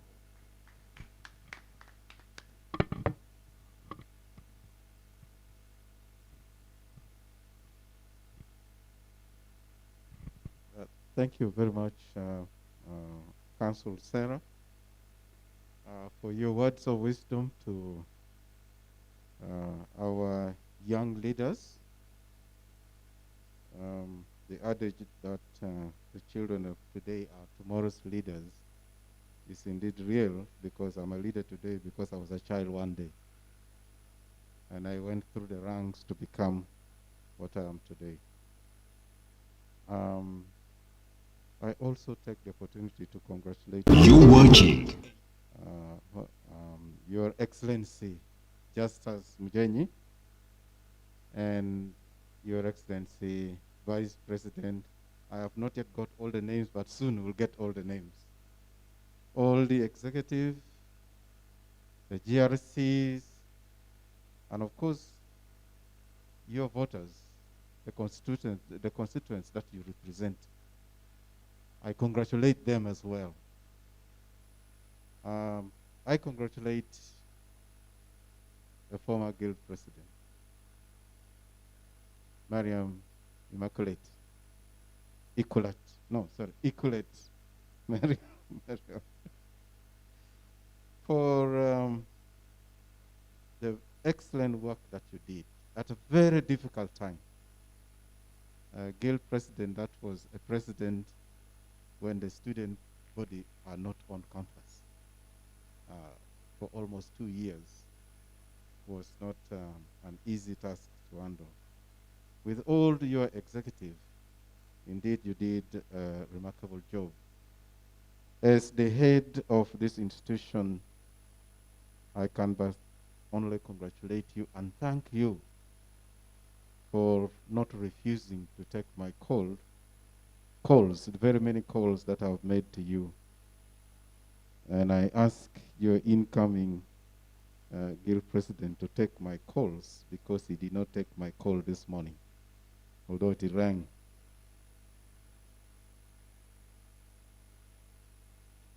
I want to thank the outgoing speaker for having caretaken the student leadership almost single-handedly. He has been attending all our meetings. He has been arranging for this successful election that took place. Thank you so much for a job well done. Mr. President, let me congratulate you and your colleagues that you competed with. On many evenings, I participated in the campaigns unwillingly because the campaigns will be passing around my office with a loud enough noise that I can hear what you are saying. The one thing that I admired was that as you passed with your campaign, your colleagues also passed around, also campaigning just right, following you, or you followed them. And we never had any incidents of clashing because you are campaigning on the same venue. I think this is very exemplary. I wish that as you grow up in politics, tomorrow when you become, bigger than the guild president, you will exhibit the same trait that your competitor is not your enemy. It's not your enemy, so you don't fight each other. And this was a very wonderful campaign. And we are appreciative of all those who participated in this campaign. Of course, the guild is comprised of the student body. Mr. President, you are a president, but you are my student. The executive and the GRC, you are still our student. It means that the same management, the same council that allows you to execute your responsibilities basing on the Constitution, your Constitution, they also expect you to abide by university rules and regulations. So, yes, you are playing a role to advocate for the student welfare, but at the same time, you are a student. Many years ago, when I was a student like you in Makerere, almost every guild president never completed their education. They always got dismissed along the way. They never completed, or they ran away from the university. That era is gone. We want to exhibit an era of inclusiveness, that when you execute your role as a student leader, you are mindful of what brought you to the university. Even you as guild president or executive, you want to walk out of here with your certificate. And you can only do that when you subject yourself to what a student must subject him or herself to be.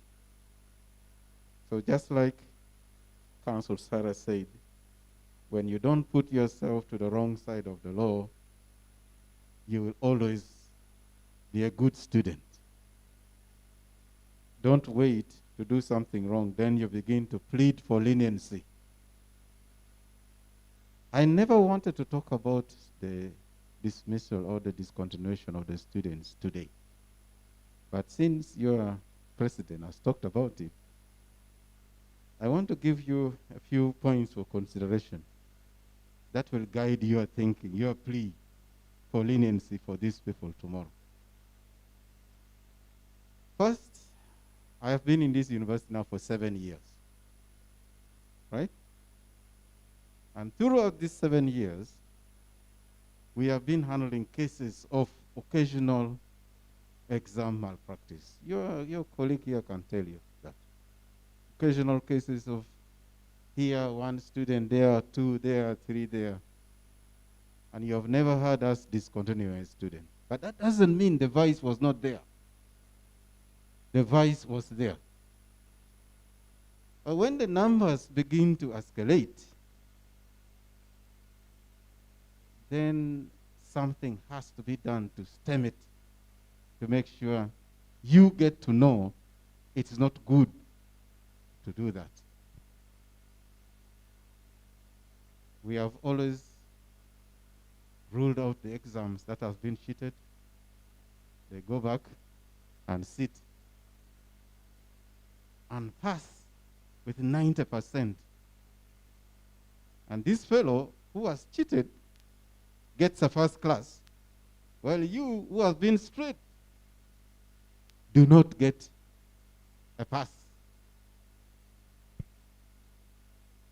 When we ask you to retake after being caught in the exam, and somebody who tried genuinely to do the paper and fails is also asked to retake, both of you are being given the same punishment, right? Is that correct? That the one who is a cheat and then who was genuinely tried is being given the same punishment. When we ask you to repeat the year, somebody who has been asked to stay put is also being asked to repeat the year. All of you are getting the same punishment. So what's the difference? I'm asking you, what is the difference? Why don't I try to cheat? And if I'm caught, at worst, I will be asked to repeat the year. And that is what has been going on. Those of you whose degrees are classified, you will be subjecting yourself in the job market. This one who was cheated, who was never caught, gets a first class. When he presents his transcript, you who genuinely attempted and got a pass degree will never be employed, but the cheat will be employed. And you're asking, be lenient on them. Don't chase them away. Allow them to continue to cheat.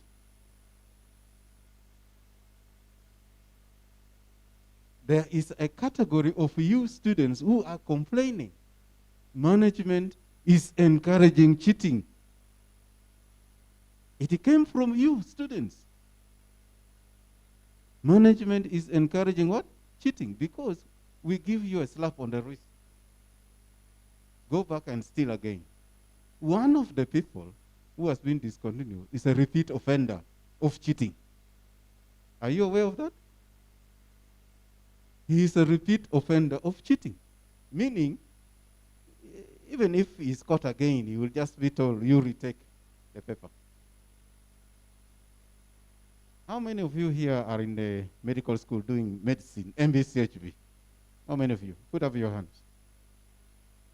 Yes, doctors to be. These people are going to be your clients, your patients. And you have never known how to stitch a wound because you cheated your way through. You did not participate in the clinical work. You go in the field, and a patient is brought in front of you. Because you don't know what to do, this fellow bleeds to death and dies. And then you say, the condition was so severe, there was nothing I could do about it. Simply because you cheated your way through to becoming a doctor. And you are going to be a patient to this man tomorrow. Do you want us to pass these people, to allow them to continue, so that you can die in their hands? Do you? Then the other question you should ask yourselves. If you abhor cheating, just like you said, Mr. President, you are completely against cheating. And all the evidence is there that this person cheated. What would you want us to do? Punish him like somebody who has generally tried? Give the same punishment? Or should we offer a different punishment to discourage cheating? I think over the years, management has been very lenient. But the condition is getting out of hand. We need to act. And I want your support so that you don't go out there to campaign for people to cheat. Instead, I want you to go out there and tell people, my people, it is wrong to cheat. If you cheat, you'll go home. That's the message I want you to convey. Tell them, if you cheat and you're caught, you'll go home. Period. Even in the laws, other democracies, like the big one that we try to become, the one of the US, where they outlawed hanging. These councils here will tell you, even in Uganda, there are people campaigning that hanging should not be there, right? About a month or two ago, after several months of not executing hanging, 2 people were hanged in the US because of the nature of the crime they'd committed. In the US today, somebody can come with a gun here and shoot and kill you. Did you commit anything? Any crime? Did he need to kill you, students? Did he need to kill you? Did you punish him? Did you do anything wrong that justifies you being killed innocently? And then your people are going to say, no. Give him justice, a fair hearing. Don't kill him because it is unlawful to kill. And that person has killed unlawfully. And that's why many states have decided to reinstate the death penalty. Because the amount of killing taking place has gone out of hand. Both in the hands of law people and in the hands of individuals. Yesterday, I was viewing some clip on YouTube where they have this policy of no knock policy. When the police are coming to raid your home, they don't have to knock to tell you, we are the police, we are out. They break into your house, either to search, or they can kill you without even telling you, without asking who you are. So there's a young man who was sleeping in the house of a friend. The no-knock, he was even sleeping on the chair. They break in, and before he knows what it was, within 10 seconds he was shot dead. Now, if somebody wantonly kills, I think the rest of the population need to be protected from such people. If somebody wantonly cheats in order to get a first-class degree from Bara University, shouldn't we protect you who have not cheated?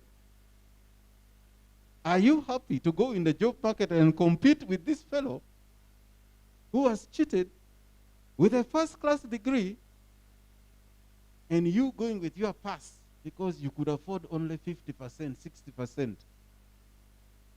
I think if you think that is fair, go out there and campaign for people to cheat.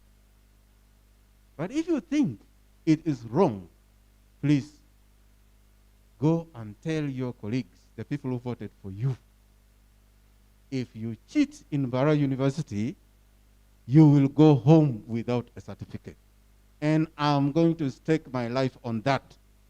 I want your parents to have the confidence that when they brought you, when they allowed you, when they sponsored you to study in Bara University, you are going to go out people who are upright. Your constitution, what did it swear? Where is the swearing thing? I want to read for you an article you saw.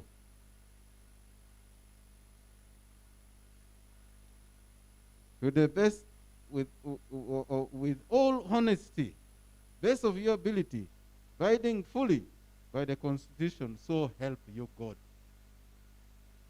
Honesty. So who is being honest? Who is being honest?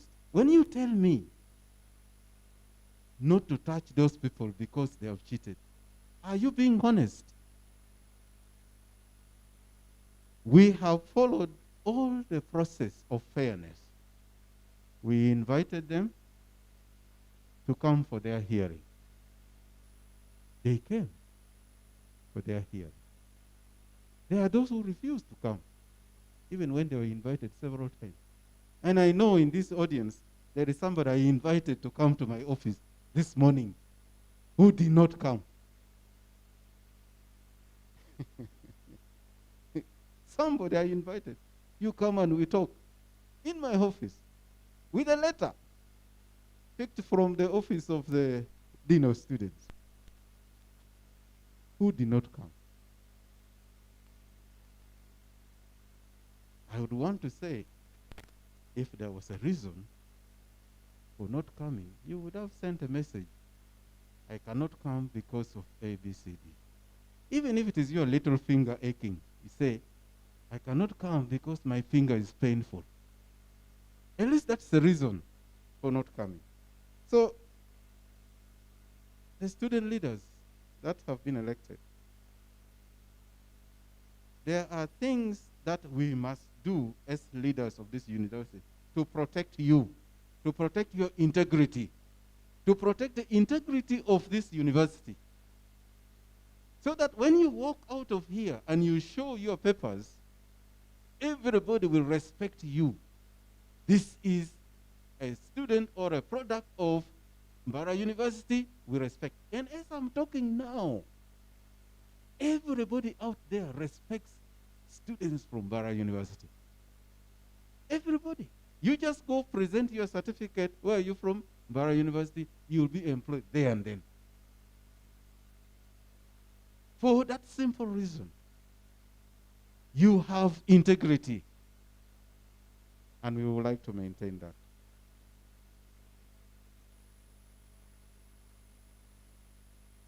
The campaign process.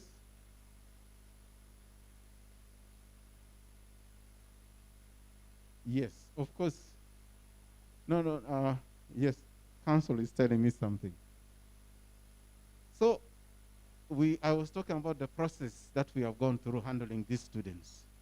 We invited them, they came, the committee considered and gave them the evidence. Most of them confessed, yes, I committed the offense. Most of them. Why? They realized they were guilty. 2, the committee recommends to Senate. Senate looked at the cases, case by case. Then Senate gives its recommendation. The VC is just a servant of Senate. The signature on those letters is because Senate cannot write on its own. Somebody must write on behalf of Senate. In the letter, we have indicated, although Senate has discontinued you, you still have the right to appeal. Isn't it? That is fairness. And we are following the Constitution of Uganda. Even when in court you're being sentenced to death, you still have the right of appeal, isn't it? So we have said you must be discontinued for this offense. So it is up to you if you want to appeal. And we say if you disagree with the decision made in Senate, you have the right to appeal. And some of those appeal, we don't refuse. We take your appeal and we allow the committee that is going to listen, will listen to you. You come and present yourself to the committee and convince them otherwise. And they will act accordingly. But bottom line, please go and talk to your constituents and tell them this message. Management is not going to tolerate cheating. That is bottom line. We can negotiate other things. You don't want to pay tuition, that's a different thing. Yeah? You don't want to retake, that's a different thing. But let me tell you something. When we, after this lockdown, as management, and what is this committee chaired by DVCA? No, academic committee. Academic committee. Academic committee met to discuss how do we handle these cases. Students have been away at home, this and that. We had a lot of discussion. We made a lot of concessions to you, students. Those who were in their final year, we said, because they have been sitting at home, they should have finished last year. Instead of asking them to come back to sit a retake, let us offer them a special exam. And I think you should be clapping for that, because you're colleagues. And that is a consideration we are saying. We can make certain changes, but let us not ask for a blanket change. Yes? So we made certain considerations. Two, we have realized that in order to harmonize the academic year, we need to shorten the semester. Now, in the process of shortening the semester, it means that 1 week, is it 2 weeks for mid-semester? 1 week. That 1 week of mid-semester exam, we could use it for teaching. And we made a decision on how mid-semester exams is going to be handled. We have proposed that they can give you what kind of exam? Coursework, take home, things like that, so that we can generate marks which goes into your transcript in place of putting aside 1 week to do those exams. And that's a consideration we are making, so that you can have marks. Because if without the mid-semester marks, you don't have a transcript. All right? So these are considerations that have been made. Of course, in consultation with those who are sitting in council, your representative has been in council. So these decisions are not made out without consulting you. Yes, Mr. President, you have said the campaign period is over. I'm happy to hear that you are going to work with leadership.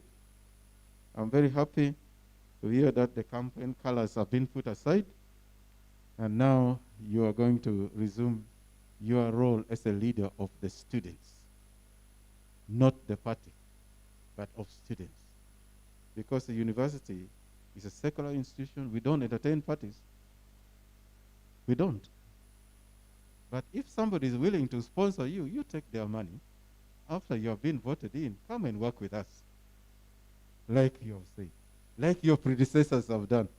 You take their money, then you say, okay, but now I am not leading a party in the university. I'm leading students. Because all these people, if your father is the chairperson of NRM, are you going to refuse to work with him because he's been sponsored by NUP? No. So you leave that aside and say, no, let us lead and advocate for our students. In advocating for students, I'm going to ask you to do one thing. Please don't promise what you cannot deliver. Because what we have found out over the years that the cause of strikes is your campaign promises. You promise something that you know is not within your power to change. I am going to make every student get 20,000 shillings per day. Then you come to the ground and they were telling you that, how come? Oh, wait, let's strike. We want 20,000 shillings per day. Let's strike. So your campaign promises needs a reality check. After you have campaigned and you have been voted, now calm down and we have a reality check. When we are having a reality check, we sit with you and we tell you, we ask you. And we are going to do that because we are going to invite you for dinner. We shall ask you to tell us, what did you promise? Then we shall tell you, this is possible, this is not possible, not possible, this is not possible. This can be negotiated, this cannot be negotiated. Because there are some of those things which were already negotiated through many governments. And we cannot keep on going back to it. The issue of retake, oh my God, the fights we had, this, that guy, I'm not going to mention his name. He knows himself. We fought over the issue of retakes until we convinced them. Students, when you come to the university, did you sign anywhere that you must fail? Do you sign anywhere that you must have a retake? Do you? You come here, you want to quickly clear and go home and begin to earn money. And we are saying, in Bara University, because of the science-based programs, the academic loads are very heavy. If you fail more than 2 or 3, and you're doing laboratory sciences, like you're doing, Mr. President, if you fail 2 or 3, by the time you're going to retake, you'll have program overload. And the National Council for Education tells us there's a maximum program load for every student. And when you exceed that load, we tell you, clear this before you progress.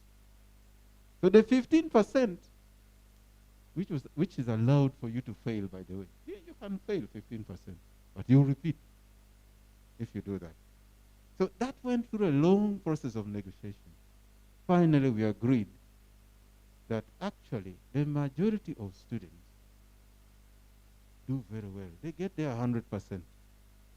But there are a few who come in, they take time to go and bet. When they have exceeded their money in betting, they come back and sleep in the dormitory, in the hostel, because they are worrying about the money. Yes? And so they task Madame Maureen to counsel them so that they don't commit suicide. Yes. So don't promise what you cannot deliver. Even when you've made a promise, there's a time for reality check. Come with us. Sit with us. And many times, I'm very happy that Madame Icolette is here. That many times we have sat down and we discussed a lot. She is right to say that she calls me at midnight. I call her at midnight at any time. Because there are certain things I would like you as the guild president to handle on behalf of management. Talk to your students about this. Inform them about that. Inform them. Because you are the face of students. You are the one. So when we are seeing you, we have seen the rest. When you behave, the rest of them have behaved. If you misbehave, the rest of them have misbehaved. So your load is very heavy. Your responsibility is big. But at the same time, you must sit in the same class and pass with her. You must attend all meetings. Who are you? And there are many council meetings, I can assure you. You ask her. There are many meetings you'll have to attend. You'll be in committee meetings, you'll be in the full council meeting, you'll be in the Senate, you'll be everywhere. So you really need to sit down and work hard in order to be able to achieve.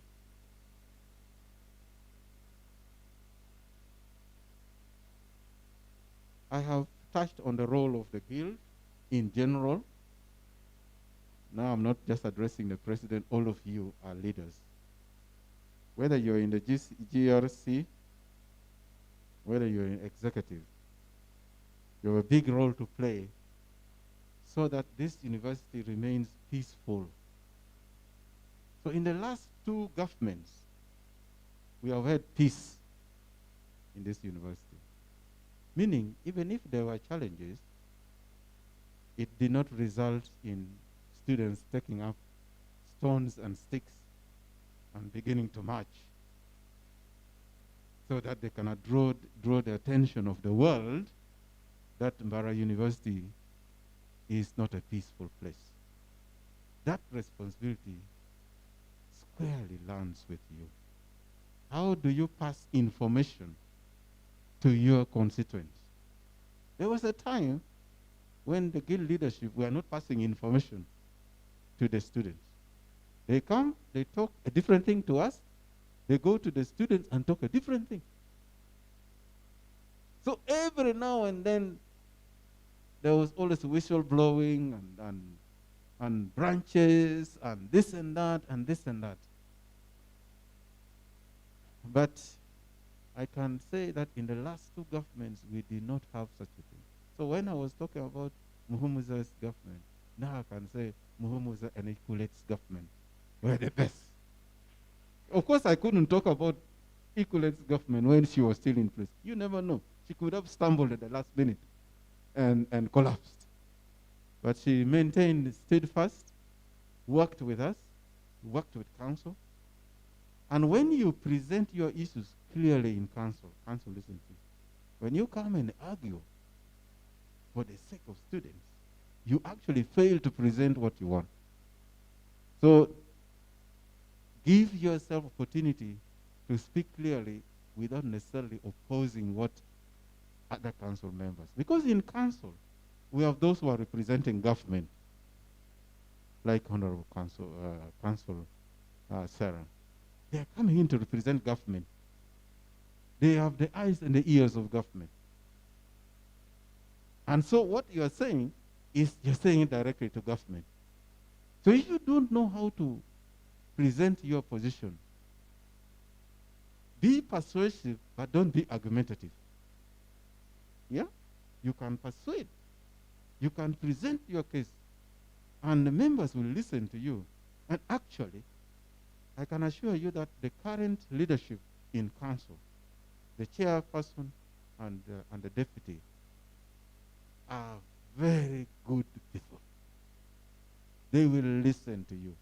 They will give you time to think, to make your point. They will consider what you're saying. But don't expect a yes for everything you presented. Most of the problems we have is, if you ask for this, it must be given.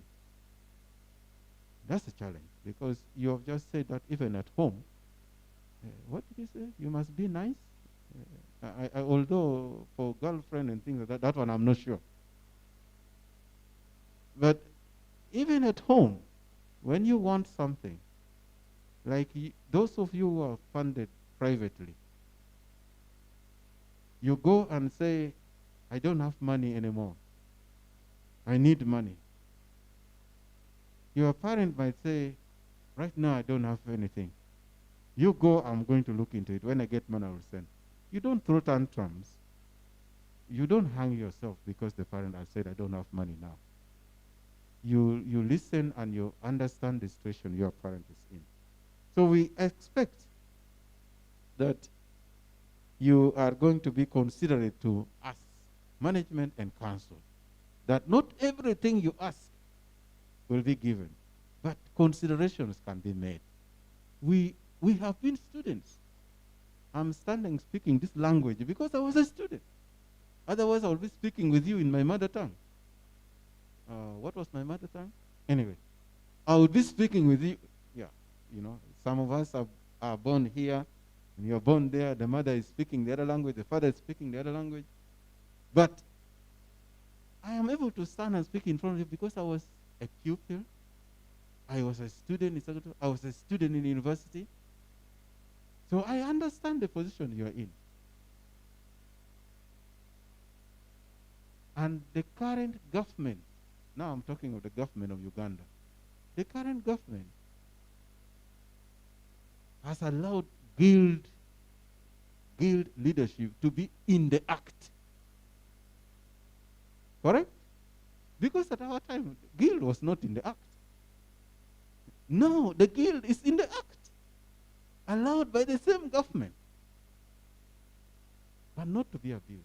For you to work together with the management to present fairly the situation of students. And I'm talking of fairly.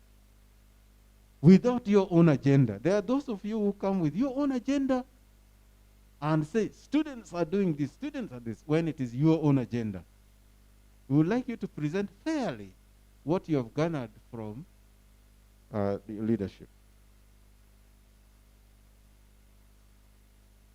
Now let me say one or two things. First of all, that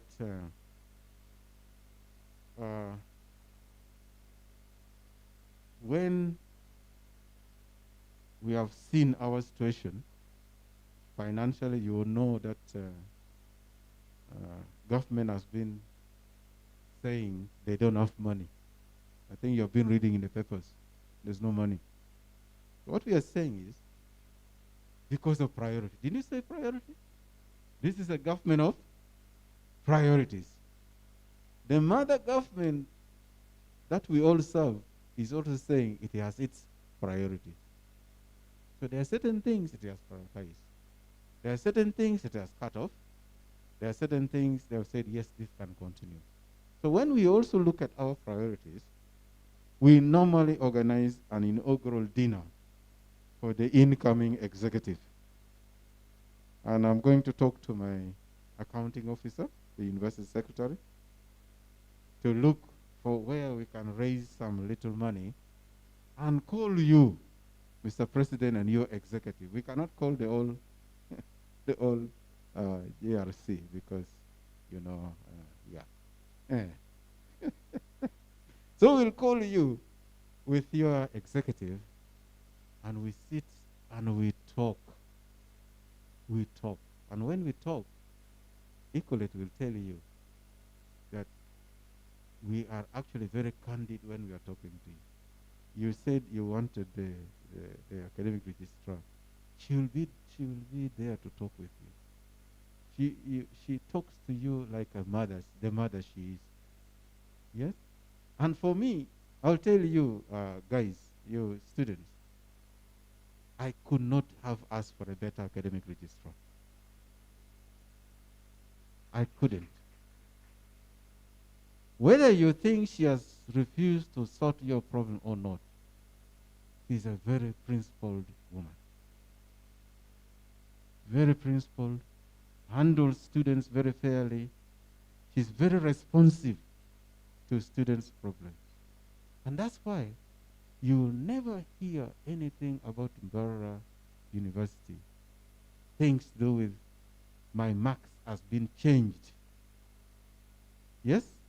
It happens everywhere, but not in Mbarara. You're not going to get that here. Because of the integrity of the person that we are talking about. If the academic department, academic research department, has issues, that university is dead. And you came on your own volition to Mbarara University because of the level of trust you gave to this university. You trusted that when I'm trained through this university, I'm going to be the kind of person I want to be. While your teachers teach you, there is somebody who takes care to make sure that you are fairly judged, your examinations are done in time, your timetabling is done well. You cannot say, I failed to sit this exam because I was sitting another one. Yeah? We have seen that happening elsewhere. The student says, but there is a conflict in the timetable. You're calling me to sit this paper, I'm supposed to be in another paper. Our department makes sure that does not happen. Even when the timetable is out, it is passed out, and all of you see. Correct? And all of you can react to say, I'm supposed to be sitting this paper, but I'm here, and her department will handle that and rectify it. So we are happy that I have one department where I have absolutely no complaint about. Absolutely. And that should be a point of happiness for you as students, because you know your academic interest has been taken care of very well. Those of you who have already completed and gone out, the day you are graduating, you will walk with your certificate. You will walk with your certificate. That does not happen in many universities. For you to graduate and you pick your certificate and go, it's not happening. That is something she brought on board. There is no need for us to keep your certificate for 1 year that we are still preparing the certificate. And you keep making 1,000 trips. If you come from Karamoja, you are coming to look for your certificate. You are told, it's not yet ready. Come back next month. It is not yet ready. Come back next month. We have sorted that out. You as students will be carrying your certificate. By the time we have said graduation is going to be on this day, you know that all your certificates have been signed. They're ready for distribution. All of them. There are a few of you, of course, who will have issues that they have not cleared tuition, they have not done this and that.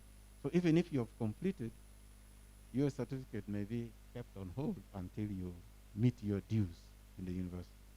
So I want to conclude by once again congratulating you.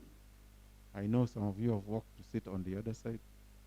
Congratulate all of you who have been elected to lead the student community in this university. You should congratulate yourselves. Give yourselves a hand of applause. I know that some of you right now don't even have the energy to clap for themselves. Because I've been watching speeches here. You find there are 2, 3 people who are clapping. The others are, yeah? At least show some animation in you. Clap, clap for yourself, clap for somebody else. Yes?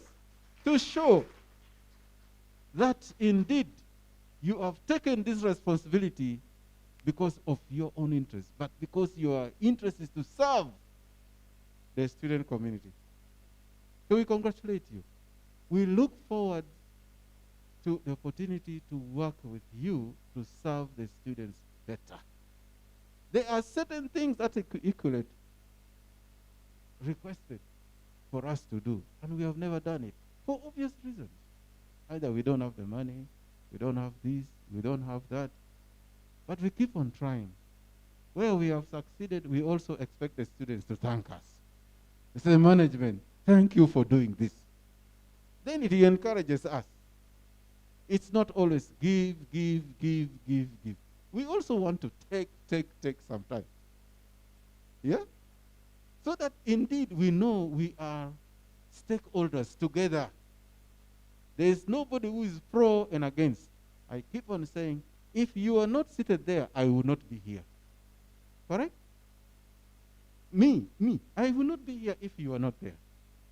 We are here because of you, students. If there's no community called students, this would be a farmland. But this is not a farmland because now there is a community called students. Our primary responsibility is to you, students. That's our primary responsibility. Ensuring you have done your courses well, you have passed well, you have done everything well, you have complied well. We are proud of you. When I put you, is it called the VC's list?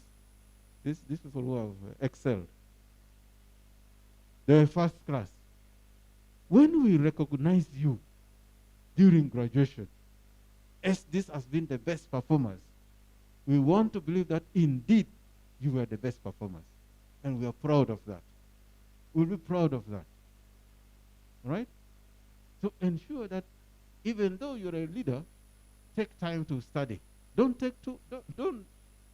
abdicate your responsibility as a student and say, now I'm a leader. You wait. After you have gone out of here, you have the opportunity now to go and campaign to become the MP or LC5 chairman or even the president of this country. I am sure the two of you don't want the title president to end here. Yeah? Most of the candidates, presidential candidates, if you ask their history, they'll say they were guild president where Robert Mao was a guild president, Makere. Somebody else, guild president, guild president, guild president, guild president. So the title president should not end here. We would love to see that you develop it better and you become a national leader. Then I will come to you at the time I'll be walking like this and say, Justice, do you still remember me? Huh? So that I am also proud. I'm proud of you. Actually, I have been very proud of almost all the guild presidents in this university. There are about 4 or 5 of them back in this university. And one of them, I have actually sponsored him for his master's because he was a good guild president. I have sponsored him. He's about to complete. When is Simeon completing his level?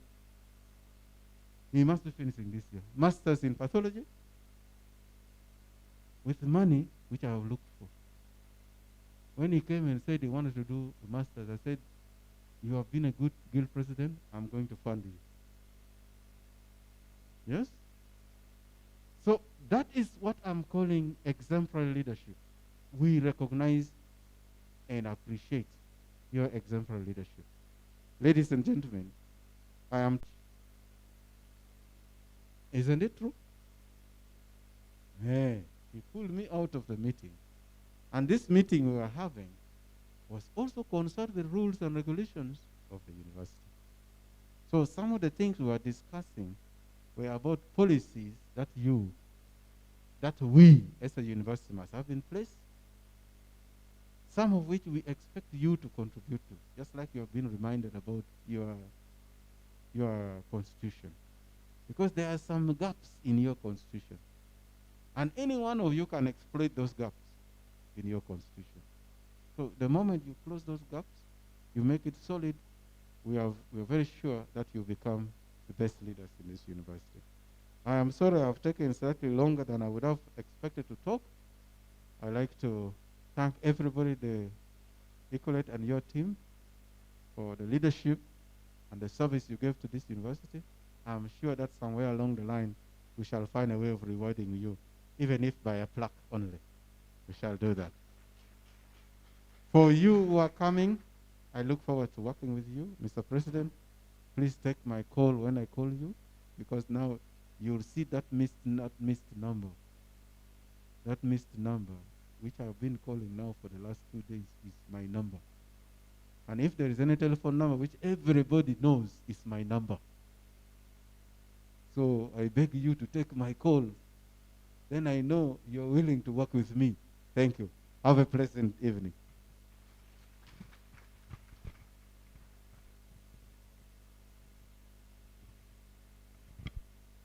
Once again, let us applaud our Vice Chancellor.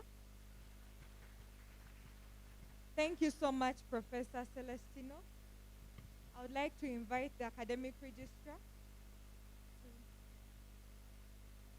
just to give us a word, just to greet us. And we would like to appreciate you for honoring our invitation to attend the swearing-in ceremony.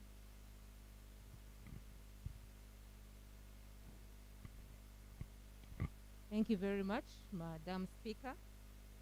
I am such a protocol person, so I know when the big drum has spoken, then the other drums don't speak. But I thank you very much for congratulate you, Madam Speaker. I congratulate Ecolate. She's been amazing. If my boss had not yet spoken, I had organized my praise words for Ecolate. She's one of those people that has led very well by remote. And I congratulate you, Mr. President, Justice. We are going to work together. As my VC said, the reason we are here is because you are here. If you all decide to walk away tomorrow, the government will close the institution. And so the way you advocate for the students' issues is just the same way that we feel for them. And I believe we shall work together. I'm glad you're seated next to Ikilet. She will tell you how she lobbied. She would lobby. She wouldn't just get a quote, the 150% deduction and it's a yes. No, she had to go to one office after another, one committee after another for the retakes. She knows she can. But we'll get there. Dan, thank you very much. We've worked with Dan for just 1 month, and Dan has been amazing. You know, coordinating registration, he came to office and said, I want to work with you. And I said, Dan, office, talk to us, and we shall talk. We shall sit and talk. I've been privileged to work with about 7 guild presidents, by my namesake, Immaculate, and now you have come. So we are going to work together. We're just going to follow procedure. And I want to end by saying it's not how you start, it is how you end. Ikilet has ended well, and that's why VC was not probably praising her so much. But now we have seen the results. I must say, I was really blown away by your leadership. We didn't interact as much, but I know I kept on hearing you. Please, tabling them at Senate and all that. So it's not how you start, it is how you end. My VC has already said, you have a huge task. Sometimes I really feel for you student leaders because you have all these meetings. Mr. President, we are going to have Senate in 2 weeks. You're going to be invited. All these meetings, we do not make decisions without you sitting on these committees and without your input. And Dan will tell you he's been attending all those. So with the leadership you have been given, a lot is required of you. And we shall work with you and support you if you choose to work with us.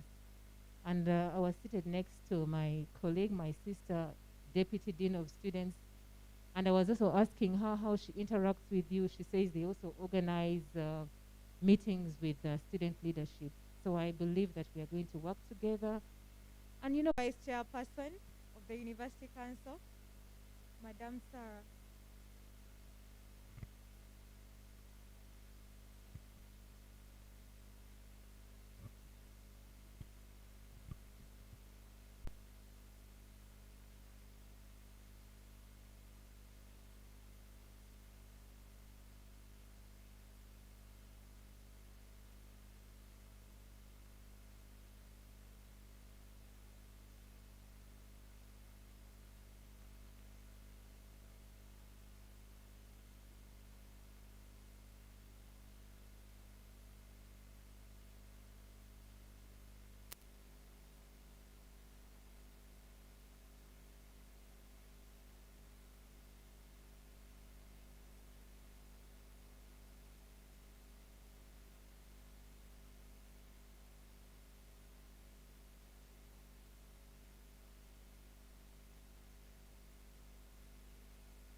Once again, I want to thank all of you for honoring the invitation and continue to congratulate the incoming guild